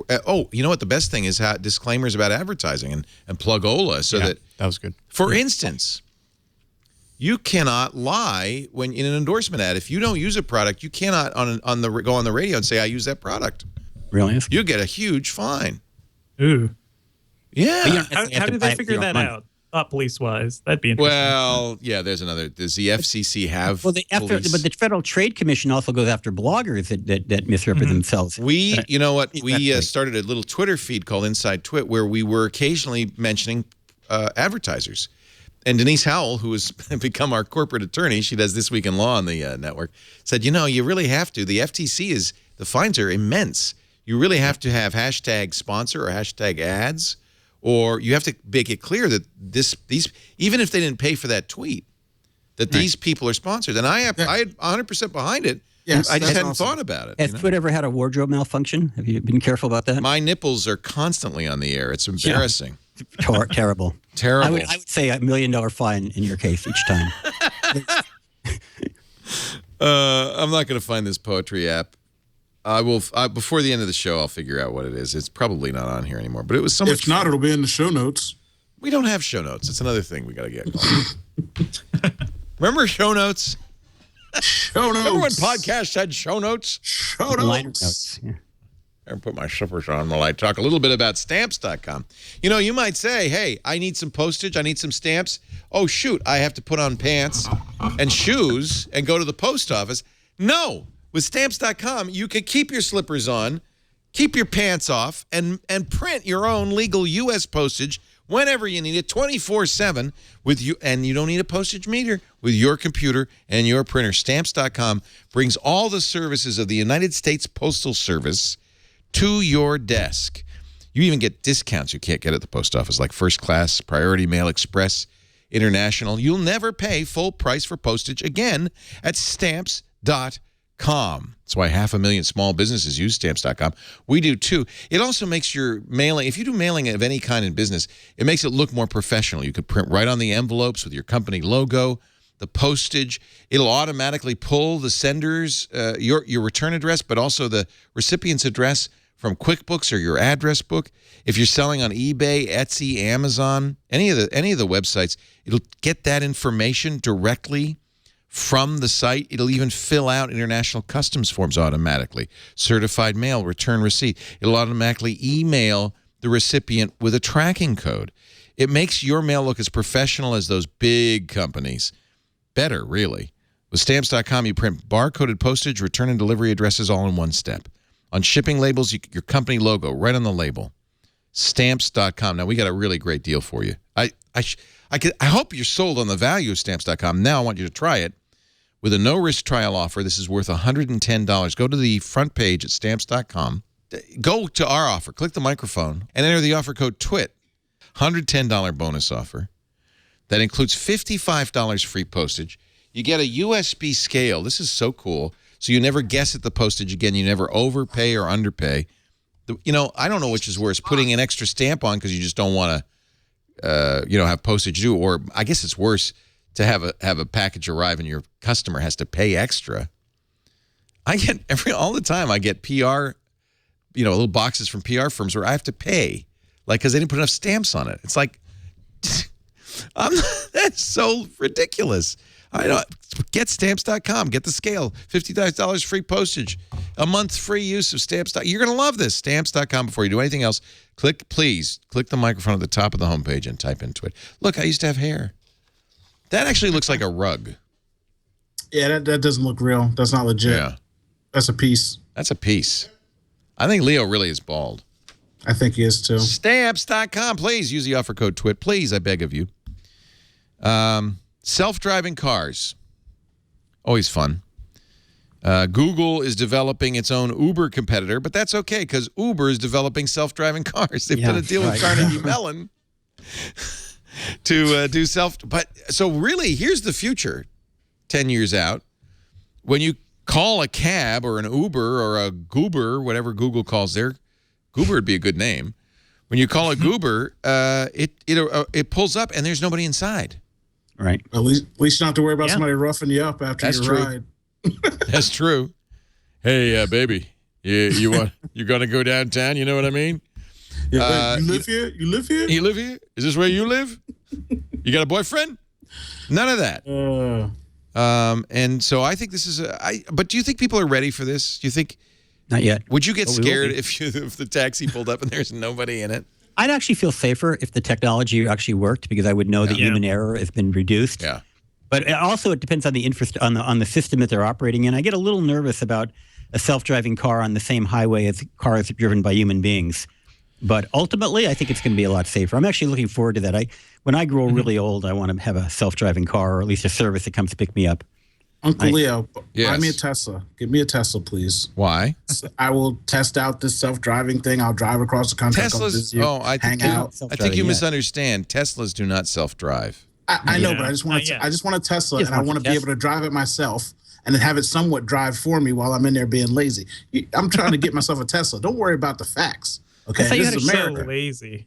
Actually, Devindra, didn't Tesla? Didn't they show like a car that would read speed signs and stuff like that?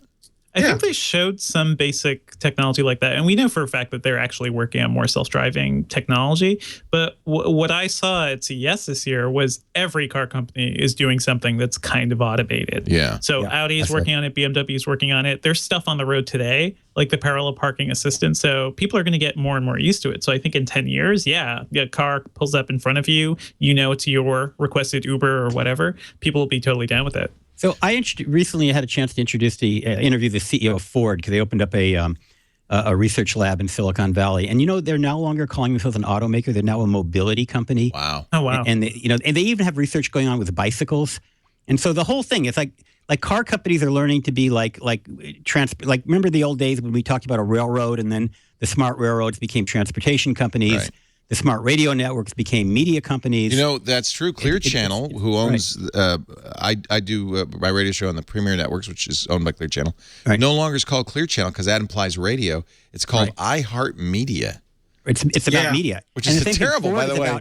iHeart Media, isn't that it? iHeart Media. Isn't that kind of dated? But Ford is about mobility now. They're no longer about cars and trucks. And it's really smart. I mean, they've got to start thinking about how it is we want to get from place to place, whether it's a bicycle, whether it's a car, whether it's a self-driving car, whether it's hopping on the back of a robot, whatever it takes. The car companies that are smart are going to adapt themselves to it. Hamster MH in our chat room says, "I want a self-loathing car." I already have one of those. It's when me driving it poorly. I just hate myself. To your iHeartMedia, that's again my point of people sitting in a room not knowing what they're doing. Like that's a great step 4 years ago, and I mean it's in the right direction. 4 years ago. When was iHeart New York? When was that campaign? No, like not 1970s. iHeartRadio. iHeartRadio, and I'm talking about heart signs on like your Tumblr and the fact of liking, and that's where that comes from. Oh, you click things to like, you click a heart, you like it. iHeartMedia, they're gonna like it. No, dummy, they're not gonna like it, and you look like a 60-year-old girl came up with this idea. Nothing against 60-year-old girls, because I'm sure there's tons of smart ones more smarter than me. I'm just saying in general. You could be Rainbow Unicorn a Radio. Girl would say. Yeah. Probably a 60-year-old man that came up with the idea, actually. That makes it even worse. Like I said, there's a group of kind of people creepy. Then it's kind of creepy. They sit around, and who comes up, and no one checks them. No one says, "Don't do that." You're in the right direction, but let's make it a little bit better. There's two things I can't do, and I don't know if it's because I'm a 60-year-old man or because I'm a man or what, but I can't do the heart thing with the fingers. Every girl can do this. I couldn't do the Macarena back when it was popular. I could not do it for the life of me. And I can't do the aw. Every girl can do that. Aw, heart. What are you laughing at? Can you do it? You can't do it? But you're a girl. So not every girl can do it. You are wearing a pink watch, though, okay? I just want to point that out. Aw, I heart your watch. I'm just not very good at that. Aw. Nothing, huh? No.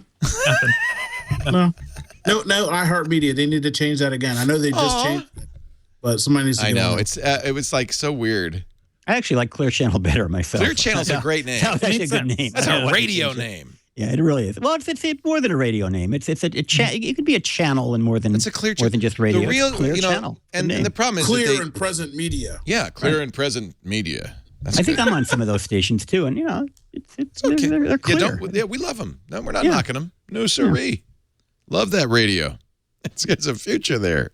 It does, in the past too. In the past. Long past. Yeah. Twitter has reached a deal with Google to put tweets back in Google search. I don't know if remember everybody. Google used to have tweets in Google search, and then the deal ended, and no one complained. Right? Nobody said, "Oh gosh, I wish there would be tweets in my searches again." Actually, they annoy me when I find them. I don't want I'm this to looking happen. for real content. I'm not looking for tweets. I don't want this to happen. Yeah. If I want to search tweets, I go on Twitter and I search. Exactly. Yeah, but their search is terrible. I mean, you have to admit. So Twitter search. They should license Google search engine. They could do that. So they have. So they've made a deal with Google to get what's called the fire hose, which is the. We've been calling it the fire hose for years, but it's got to really be a fire hose now. All the tweets from all 284 users just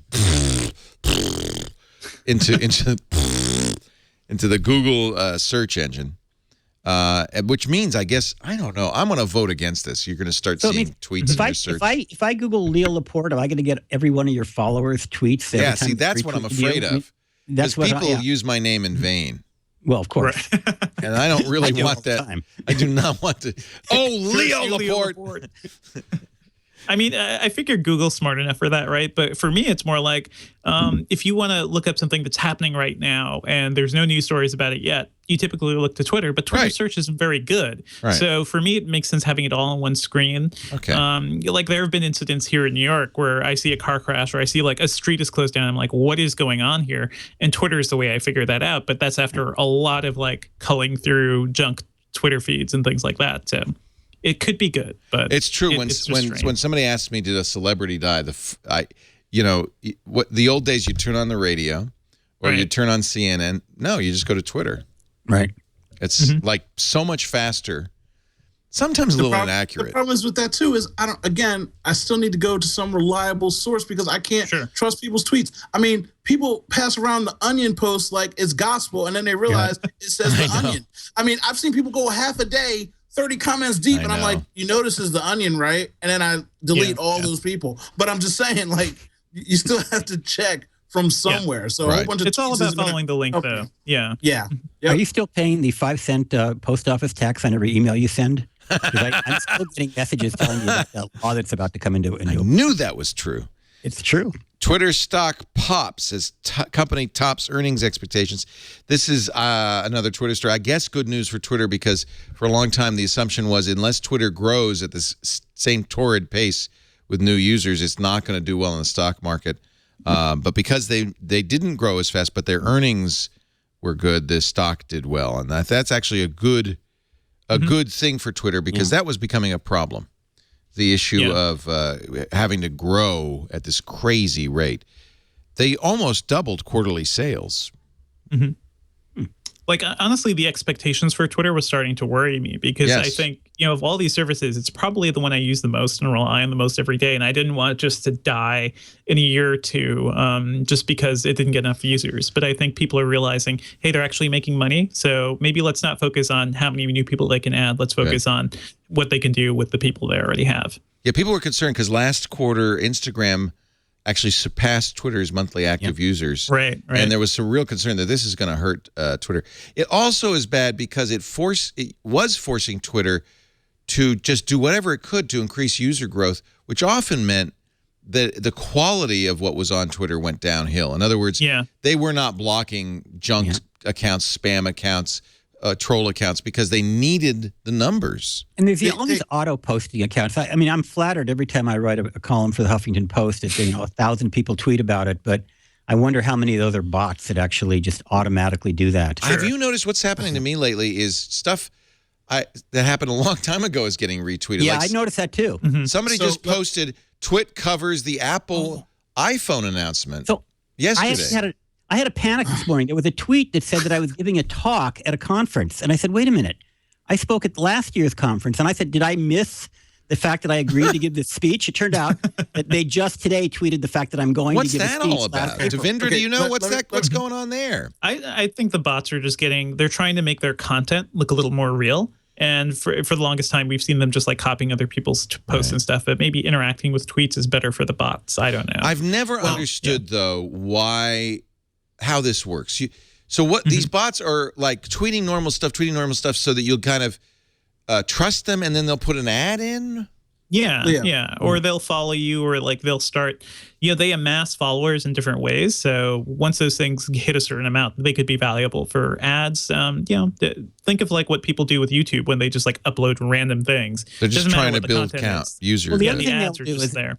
they'll tweet about content, legitimate online content, but they'll actually tweet to their page that links to the content. So you'll write something for a legitimate news source. They'll tweet about it, and then you go to a page with ads with a link to that news source. Or case it's all in about point, the ads. The bigger point is like when you talk about Instagram went through and just demolished all those junk accounts. Like there were literally people that I was following, and they're funny. I was like, man, how did they get 500,000 followers? When they filled those things out, I saw people with 500K drop down to 10K. Like overnight. So Twitter doesn't do that, though. Twitter's like, oh, well, there's bots and there's spam. Well, we need those numbers. We're going to leave them. The fact that Instagram did that is shocking to me. And the fact that Twitter, after that whole debacle of numbers and Instagram's numbers aren't real, they don't matter. Well, Twitter's numbers aren't real, because the other thing those bots do is you go back to their page and, they retweeted you, but they also retweeted 30 other people. And then what did all those people do? Go back and why did you retweet something from 10 years ago? And you, like he said, you click on, you go back to their content, or you see something else that might resemble something that's interesting to you, and you click on that. So they're dragging you in with this backwards stuff, and it happens a lot. Like there's a lot. Like it's really strange that they don't cut those people out. But again, they need those people. Yeah, so as long as they're not abusive, they're not gonna just. But the Grammys are tonight, okay? Are you going to be sitting there with Twitter scrolling while you watch the Grammys? I bet you are. I do. Yeah, I use the that's hashtag Grammy. And then I also stick spam in there, and I get people to one single click my stuff on Amazon and send me presents. I mean, it's law. And the Grammys know. I think live TV shows know. When I went to Twitter, first thing I see is, the Grammys are tonight. Make sure you follow the official Grammys thing. And then I go there and look at all. And by the way, only 19,000 followers. But nobody follows them. Oh, no, they sorry. follow the hashtags. Exactly. 2 million. Right. I mean, they really don't. They follow the hashtags. Like, and apparently Mashable's done a deal with them, because there's all these Mashable branded images in there. Smart. Isn't that interesting? Very smart. It's all funny. blending, isn't it? It's crazy. It's more fun to watch these shows via Twitter than it is to actually watch the shows, while you're doing something else, you could just see the updates. Somebody tell me how some companies that have no real reason to have millions of people following them suddenly have hundreds of thousands of followers. I mean, I understand why Leo has a huge number of followers. No, but I only have 500,000. The Grammys has 2 million. Well, but Black the Grammys magic. is a big deal. But I'm talking about guys.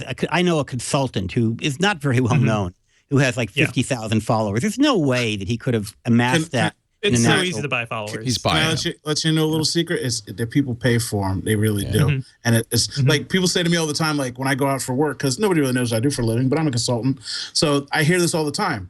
Well, you only have 7,000 followers. And I'm like, I could whip out 50 of those followers right now that have like 1 million plus followers, and they're following me. So the number versus the quality is a whole different atmosphere. Like, I'm sorry I didn't go out and pay to get 30K fake people, but it doesn't matter. But a lot of people do that. But I mean, you could probably write that check. But is that something that you would feel good about? I have no concept to do that, because my basic thing is when I'm trying to teach other people about the internet or show them what's going on, the biggest thing for me is explain to someone about how Facebook ads work.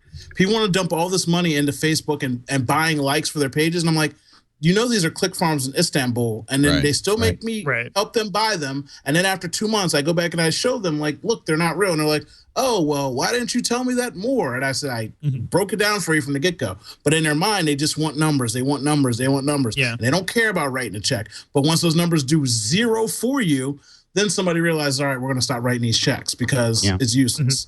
So you got to play the game right. But it makes you Yeah, look that's good. Twitter's something worth problem it. too is like this obsession with numbers, right? The new monthly active users. For me, it's more like they need to focus on the service, right? Because Yes. there's no feature parity across all these apps, right? The Twitter desktop app on the Mac can't. I don't think it can play animated GIFs yet. TweetDeck like hasn't had some features that have been on all the other Twitter things, and it's been really annoying to have a service where it doesn't work properly across different devices because they don't have the time or inclination to actually focus on building those features. I had to stop using TweetDeck because of that, because there were certain things that the consistency wasn't the same, and it was enraging my heart. I'm like, you know what? I just quit. I give up. And I used to love TweetDeck. But for those reasons, you're exactly right. Like, focus on the people that you have and making them more happy, because they'll go out and evangelize for you and be like, dummy, why aren't you on Twitter? And that's how you bring more people. That's how it started. It was an awesome thing that other people had to tell other people about.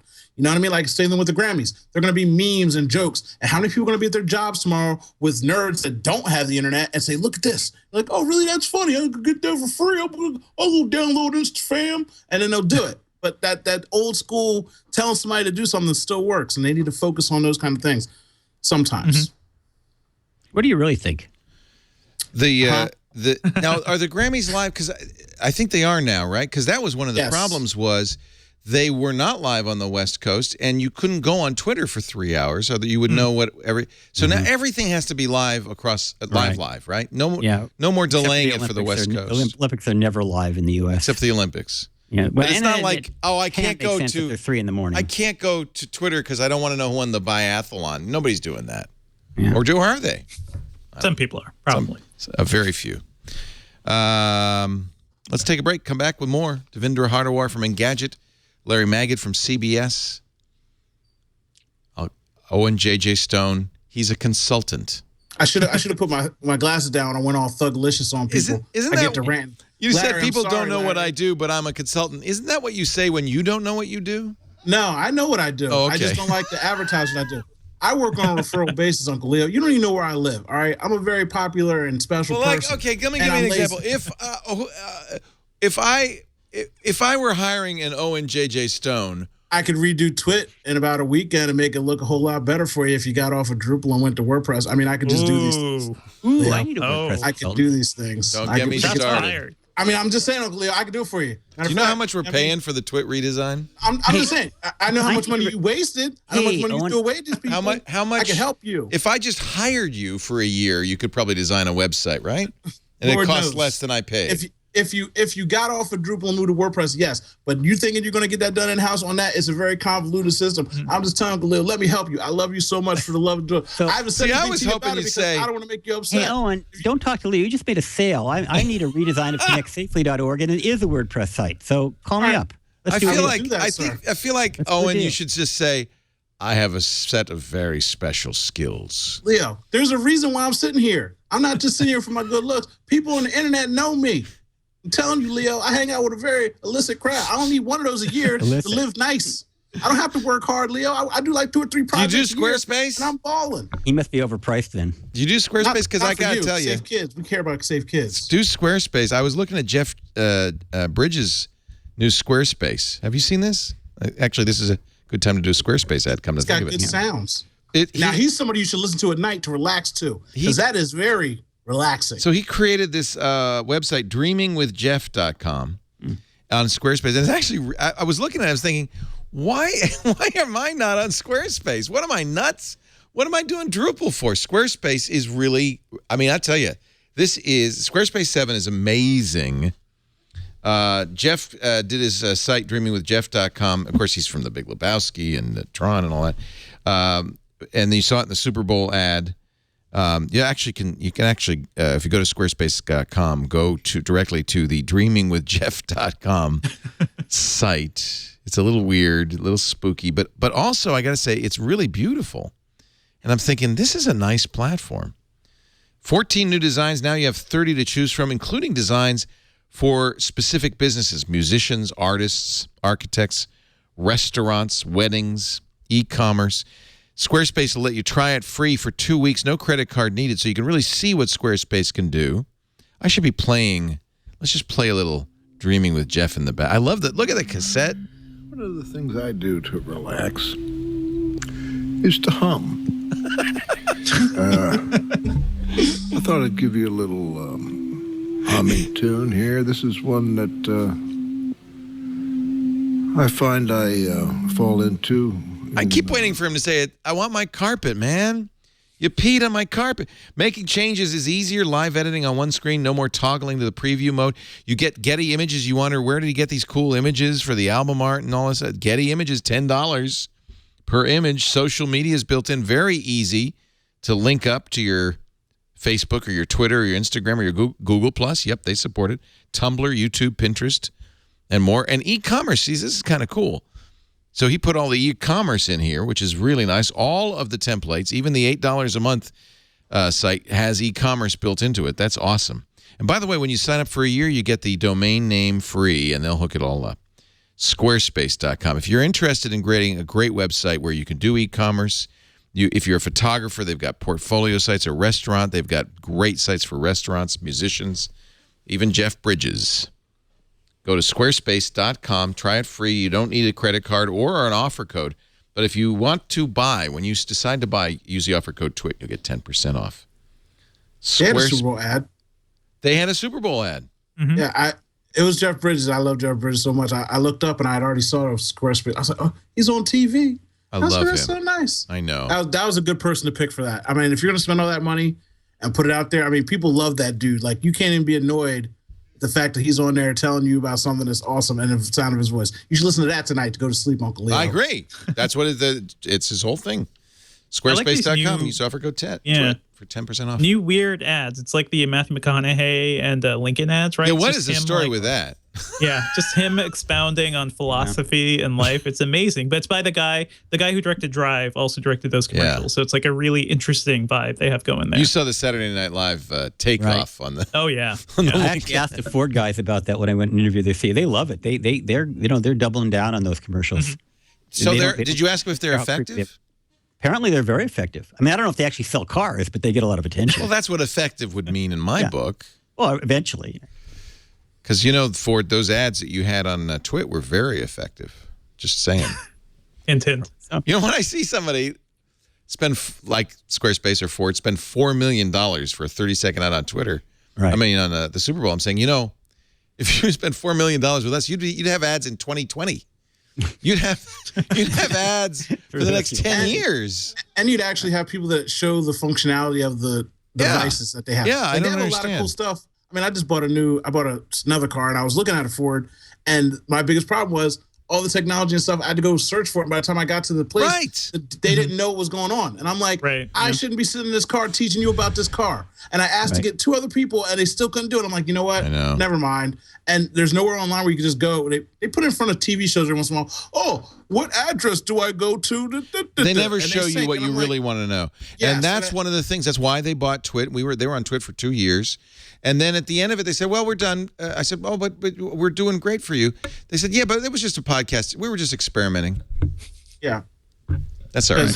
But they pretend to be in front of things sometimes. When, they're again, not. Certain What? times People who get advertise, like Squarespace, who's been with us for 4 or 5 years, people who advertise with Twit, Squarespace credits us with putting Squarespace on the map. They know that these ads really do work. And so I'm not too worried. If Ford gets one of these days, I was talking to somebody who was an ad manager for Procter & Gamble, and he said, we're starting to see digital media, like podcasts, but also, banner ads and stuff, so outperform our broadcast media for big brands and brand names like Tide, and that at some point, it's just going to shift. People are just going to say, why buy a $4 million Super Bowl ad?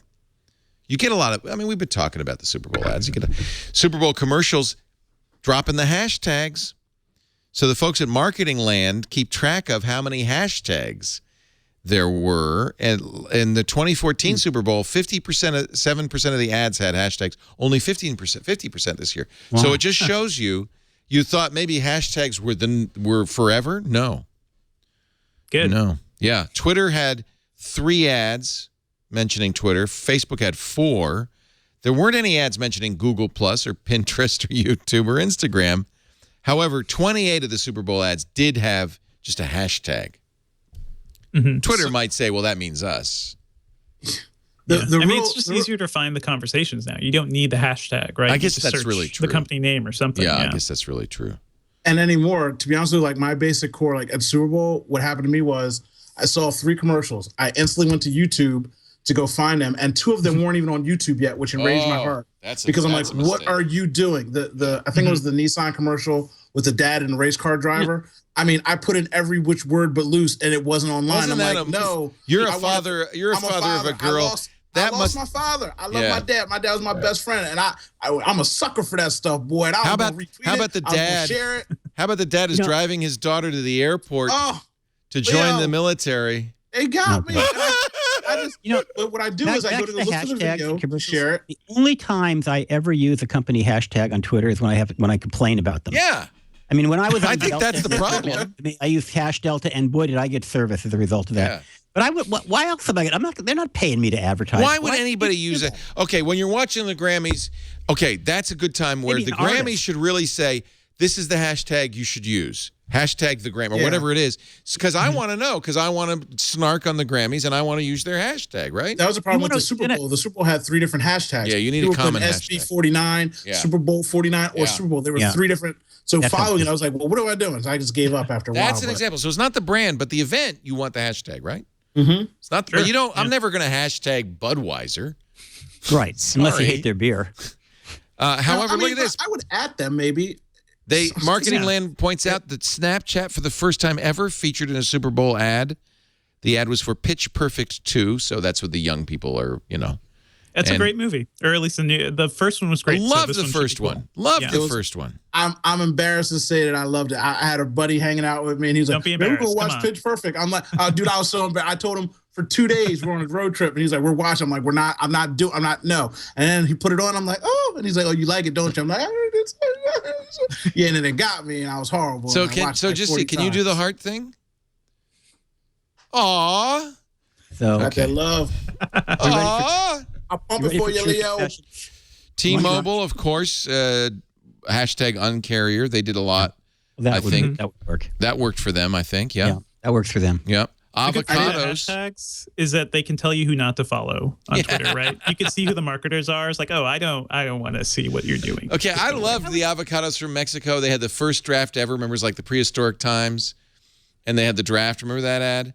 Mm-hmm. But their hashtag first draft ever. I bet you there was not one tweet with a hashtag first draft ever. Not one. Right?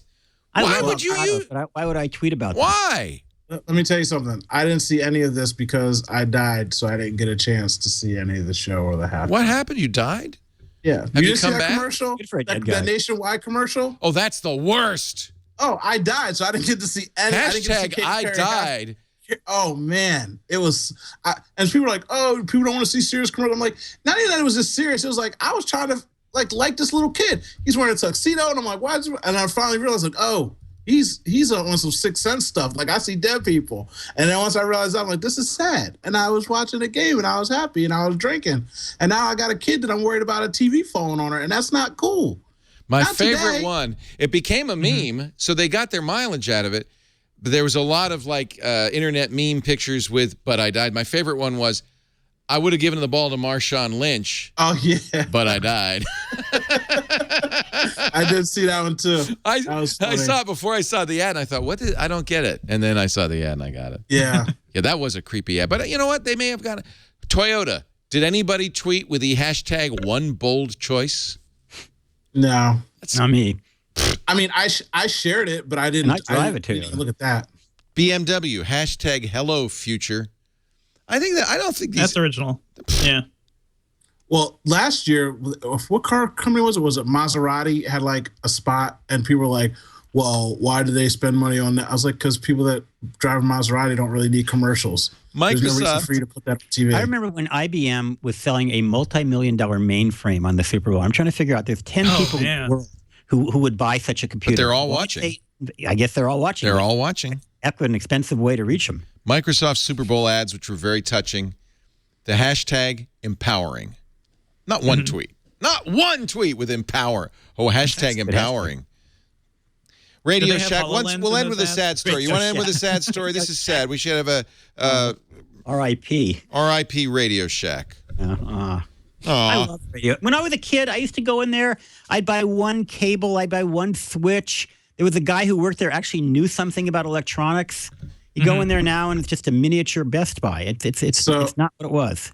When I was a kid, my dad worked at Radio Shack, and let me tell you, it was like the coolest thing in the world. I thought my dad was so cool. Like I put those oversized headphones on, and you know what I mean? I'm in there jamming, listening to me, like blowing my. I just remember sitting there blowing my ears. I listen to music, and my dad actually helping people solve problems. You know what I mean? Like people would bring things in there, and he'd be like, "Okay, you need this, you need that," and they'd buy it. He'd open it up, put it all together for him, say, "Take it home, plug it in," and like that went away. Dad was a rare guy at Radio Shack. 2 words. Oh, he was. 2 words. Battery Club.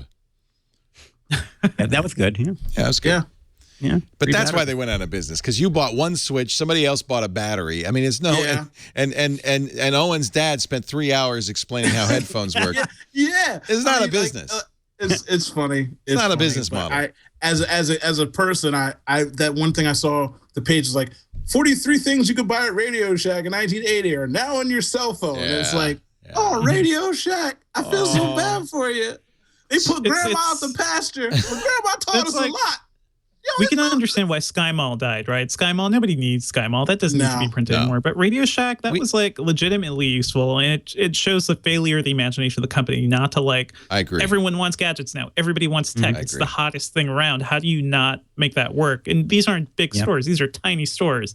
You can do something to make that work. It feels like to me like bookshops closing, like independent bookstores closing all over the country. Because this was the one place in almost any town in America you could go and buy a resistor.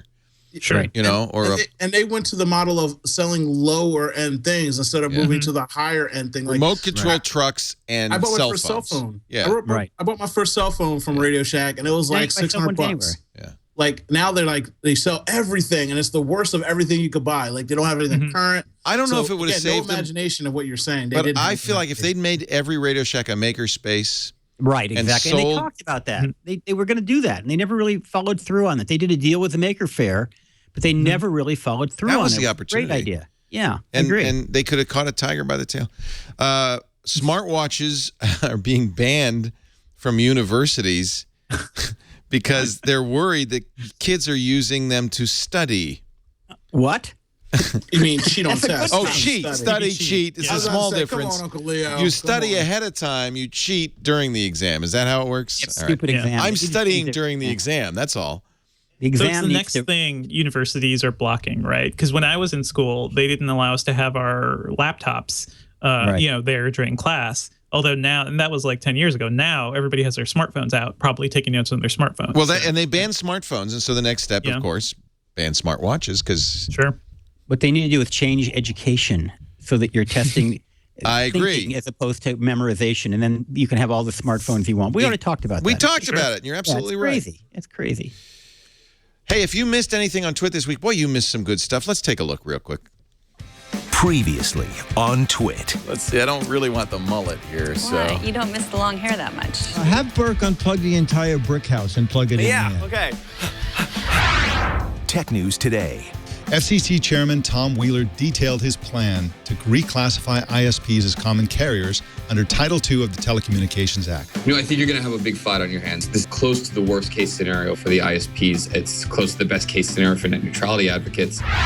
Floss Weekly. Krita is meant to sit down with a blank piece of screen and start painting.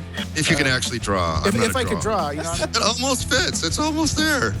Twit. Now in color. The AT&Ts and the Comcasts of the world can bite me, basically. I don't care what they want. We need net neutrality. This is forever, and it's like the most important decision the government's going to make this decade, I think. Awesome. Mike Elgin. Actually, Mike does TNT Monday through Friday, 10 a.m. Pacific, 1 p.m. Eastern Time, 1800 UTC. You get your daily dose of tech news. He'll be covering some big stories this week. Mike, what's ahead? Coming up this week, AOL, NVIDIA, and Cisco have earnings calls scheduled for Wednesday. OnePlus is expected to reveal on Thursday more information about its own fork of Android, which is called Oxygen. The company is moving away from Cyanogen and plans to release its minimalist operating system sometime in the future. Also on Thursday, Xiaomi may hold a press conference in San Francisco, but nobody knows for sure what they'll be talking about. It's unlikely that the company will be launching smartphones officially in the U.S. market this week. Then on Friday the 13th, Google and toy maker Mattel are holding a New York City event to announce products they've been collaborating on. I, for one, am hoping for a new glass hole Barbie. That's what's coming up this week. Back to you, Leo. Asshole Barbie. I didn't know Twit was in color. I'm going to have to get me one of those color monitors. He left out the most important word, in living color. Yeah, because I watch it on a Mac SE, I think. Yeah, no. You don't want to watch this in black and white. You lose all the fun. Gee. Yeah. Radio Shack going out. Barbie's going out of style, too. Maybe I go to Radio Shack and buy me a color. I am intrigued. What could Mattel and Google be doing? And the fact that Xiaomi is having a press conference in San Francisco, this is a company that only sells smartphones in China, makes me think that maybe they want to get in the U.S. market. Actually, that would be great. The Xiaomi phones are really interesting. Do you have the Mi 4, right, Jason? Did we get one? Yeah, we do have the Xiaomi Amazing Mi 4. battery life. And yes, I would say the camera was the one downside to that, in my opinion. Oh, bad camera. The hardware is just really impressive. And I would love to see more Xiaomi. I just bought a new OnePlus One. I had given mine to Father Robert because I'm very interested in Oxygen. I really want to know what they're going to do. I think CyanogenMod's awesome, but we'll see what Oxygen does. So there's some interesting news ahead. Yeah. Make sure you tune in. Devindra Hardawar, he's covering all sorts of stuff, Internet of Things, gadgets, and more at engadget.com. He's on the Twitter at DEVINDRA. Yes. Great to have you this week. Thank you for stopping Thanks by. for having me. I appreciate it. You win the big microphone prize. Oh, yeah. It's a little close to the mic, but yeah. Can I plug my movie podcast, too? Oh, yes. Slash Film. Always good to do that. Slashfilm.com. We review movies every week, and this week we're going to do Jupiter Ascending, which nobody likes, but I loved because it's big and dumb, but it's a lot of fun. Is that a movie or is that a TV show, Jupiter That's Ascending? the new Wachowski's brother movie. Yeah. Oh, I love the Wachowskis. Yeah, their vision is always too far ahead of like what they can actually put together, but I love their vision, so it's great. Is that the one where Anne Hathaway's an astronaut and her thing blows up, and then George Clooney comes and this is Channing Tatum. It's a whole bunch of those. It's all of that together. Channing Tatum as a space wolf hybrid man. It's great. Yes, I don't think Channing Tatum's credible in the future. I was going to see the movie, but it got such bad reviews, and I wanted to see it so bad. If you like it's big, just a fun movie. Yeah, big, dumb sci-fi. It's so good. It's not meant for anybody who's not a geek. Who else is in that? Channing Tatum, Mila Kunis. Sean That's right. Bean's Mila Kunis is in that. Yes. Yeah. Eddie Redmayne is in it, who just played Stephen Hawking. He was so good in the theory of everything. He's chewing on the scenery in this movie. Like, he is amazingly campy. It's fun. He transformed into Stephen Hawking in a way that was so credible that it was amazing. Just phenomenal. All right, Jupiter Rising? Ascending? Jupiter Ascending. Ascending. Yeah. I love the Wachowskis. So I will go see that for sure. Because Don't hate me if you don't like it, but I think it's a lot of fun. What was their last? Or was they did Cloud Atlas a couple years ago? Yeah, Cloud Atlas was good. It was really good, but also super ambitious, and nobody saw it. So that's kind of. I had read the novel, and I loved the novel, and I thought, this would be interesting to make this into a movie. And it was about exactly what you'd expect. Like, what the hell is going on here? Actually, the movie was more intelligible than the novel, I have to admit. I think so, actually, for me. Unusual. Yeah. That's because they could show the weird tattoo or birthmark that all these people have. Oh, Doctor, you are... I'm a man who loves you, Uncle Leo. I am a friend. I am a family man. I am happy for you and your exciting moves this week. Congratulations, by the way, on a side note. And I'm happy that you had me on and that you care enough to bring me back, because I always say stuff that usually would get anybody else kicked off, and I know that. But you keep bringing me back. So that shows how much you love me, and you keep me around as family. And I appreciate it, as always. Find me on the internet at ODoctor on Twitter. Talk about crazy stuff, probably the Grammys in the next 15 minutes, because that's what I'm about to be doing for the rest of the night. You do look like Suge Knight, though, especially with those sunglasses on. I've gotten away with a couple times. I was growing out my Uncle Phil last week, and I had the hair go, and I was wearing sweaters practicing for Halloween, but I shaved up, and I do look Suge Knight-alicious at the moment, but I got to stop smiling. If you got WordPress, you need Owen. If you're using Drupal, don't bother. Just leave. Don't walk out the door. And I'm not smart enough for Drupal, apparently. That's what the chat room told me, so I got to just accept that. Oh, that's so not true. Somebody drooped some knowledge on me, son. They're like, you don't understand the strength of Drupal, brother. You need to get yourself together. I'm like, all right, you know what? I don't know. You know, and I don't. I'm sorry. I apologize for all the told Drupalists. the chat room, who is never wrong, says it's not pronounced sugar, it's shug. See, I don't even like to correct you, Uncle Leo, because it's cute to me. It's cute. We're just gonna let you keep doing it, Leo. Yeah. Uncle Leo crosses the streets. He's not from the streets. Y'all gotta let him slide sometimes. You see what I'm saying? I'm the old guy who goes, I love that 50 cents. He's fabulous. It's good music. It's good music. It's good music. All right. Thank you, Shug. Shug? Why did you put the E on it? You don't need an E if it's just Shug. And I mean, if you stood next to the dude, I mean, now he's like not scary as much as he was, but he was so scary. It didn't matter what he did. He was a scary individual. Like grown men, Mike Tysons of the world were afraid of this dude. So anybody names his record label Death Row is obviously going for that. He hung Vanilla Ice out a window. He's crazy. Okay, I'm down with that. That I can get down with. Is that how the kids say it? Baby, you don't mess with him. That's a good dude. I mean, shoot, Ninja. Go, Ninja, go. Man, Owen, you are a hard act to follow. You didn't even bother. And Larry Magid. You can't follow that guy. Everybody should celebrate Safer Internet Day on Tuesday. Yep. By going to saferinternetday.us. You can watch the stream at 4:15 Eastern. Come check me out at larrysworld.com, where you find, by the way, check out larrysworld.com or safekids.com, an article on revenge porn. Doesn't sound like a lot of fun, but a fascinating story. Actually, we didn't get to that story, but I wish we had time for California became the first state ever to convict somebody for that, and I think that's a right-on thing. Yeah, and you'll find that story at all my websites. Safe Kids, connectsafely.org. It's got that story. Fascinating story. Sad to say, though, this guy kind of got a little bit of a slap on the wrist. Yeah, but it's not about porn; it's about betrayal. That was my lead on this. It's porn is legal. Revenge porn is a betrayal. Horrible. It's a violation of trust. And this guy was really sleazy because, of course, first he put up a website that said, "Send us pictures of your ex-girlfriend and get back at them." And then he would go to the ex-girlfriend and say, "Hey, if you give me $350, I'll take the picture down." Extortion, sextortion. It's like the worst. I mean, that's as low as you can go. He is facing up to 20 years in prison, so I take it back. That's not exactly a slap on the wrist. He can get some serious jail time. Yeah, I hope he does. That's the right thing to do. Thank you, Larry. Thank you, Owen. Thank you, Devindra. We do Twit every Sunday, 3 p.m. Pacific, 6 p.m. Eastern Time, 2100 I'm sorry, that's wrong. 2300 UTC on twit.tv. You can watch live. If you don't watch live, though, we can make it available to you if you wish for a small fee. No, it's free.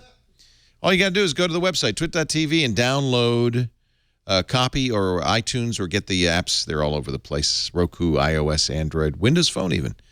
Just search for Twit in your app store. Thank you for being here, everybody. One more sad note. Joseph Grado, the founder of Grado Labs, which is the greatest headphones ever, just passed away this week at the age of 90. But he made great headphones, and you can still buy them, and many people consider the Grado, including my friend Patrick Norton, the best headphones made. Thank you, everybody. We'll see you next time. Another Twit is in the can. Bye-bye. I love the golf shot at the end of every episode. Doing the Twit. All right.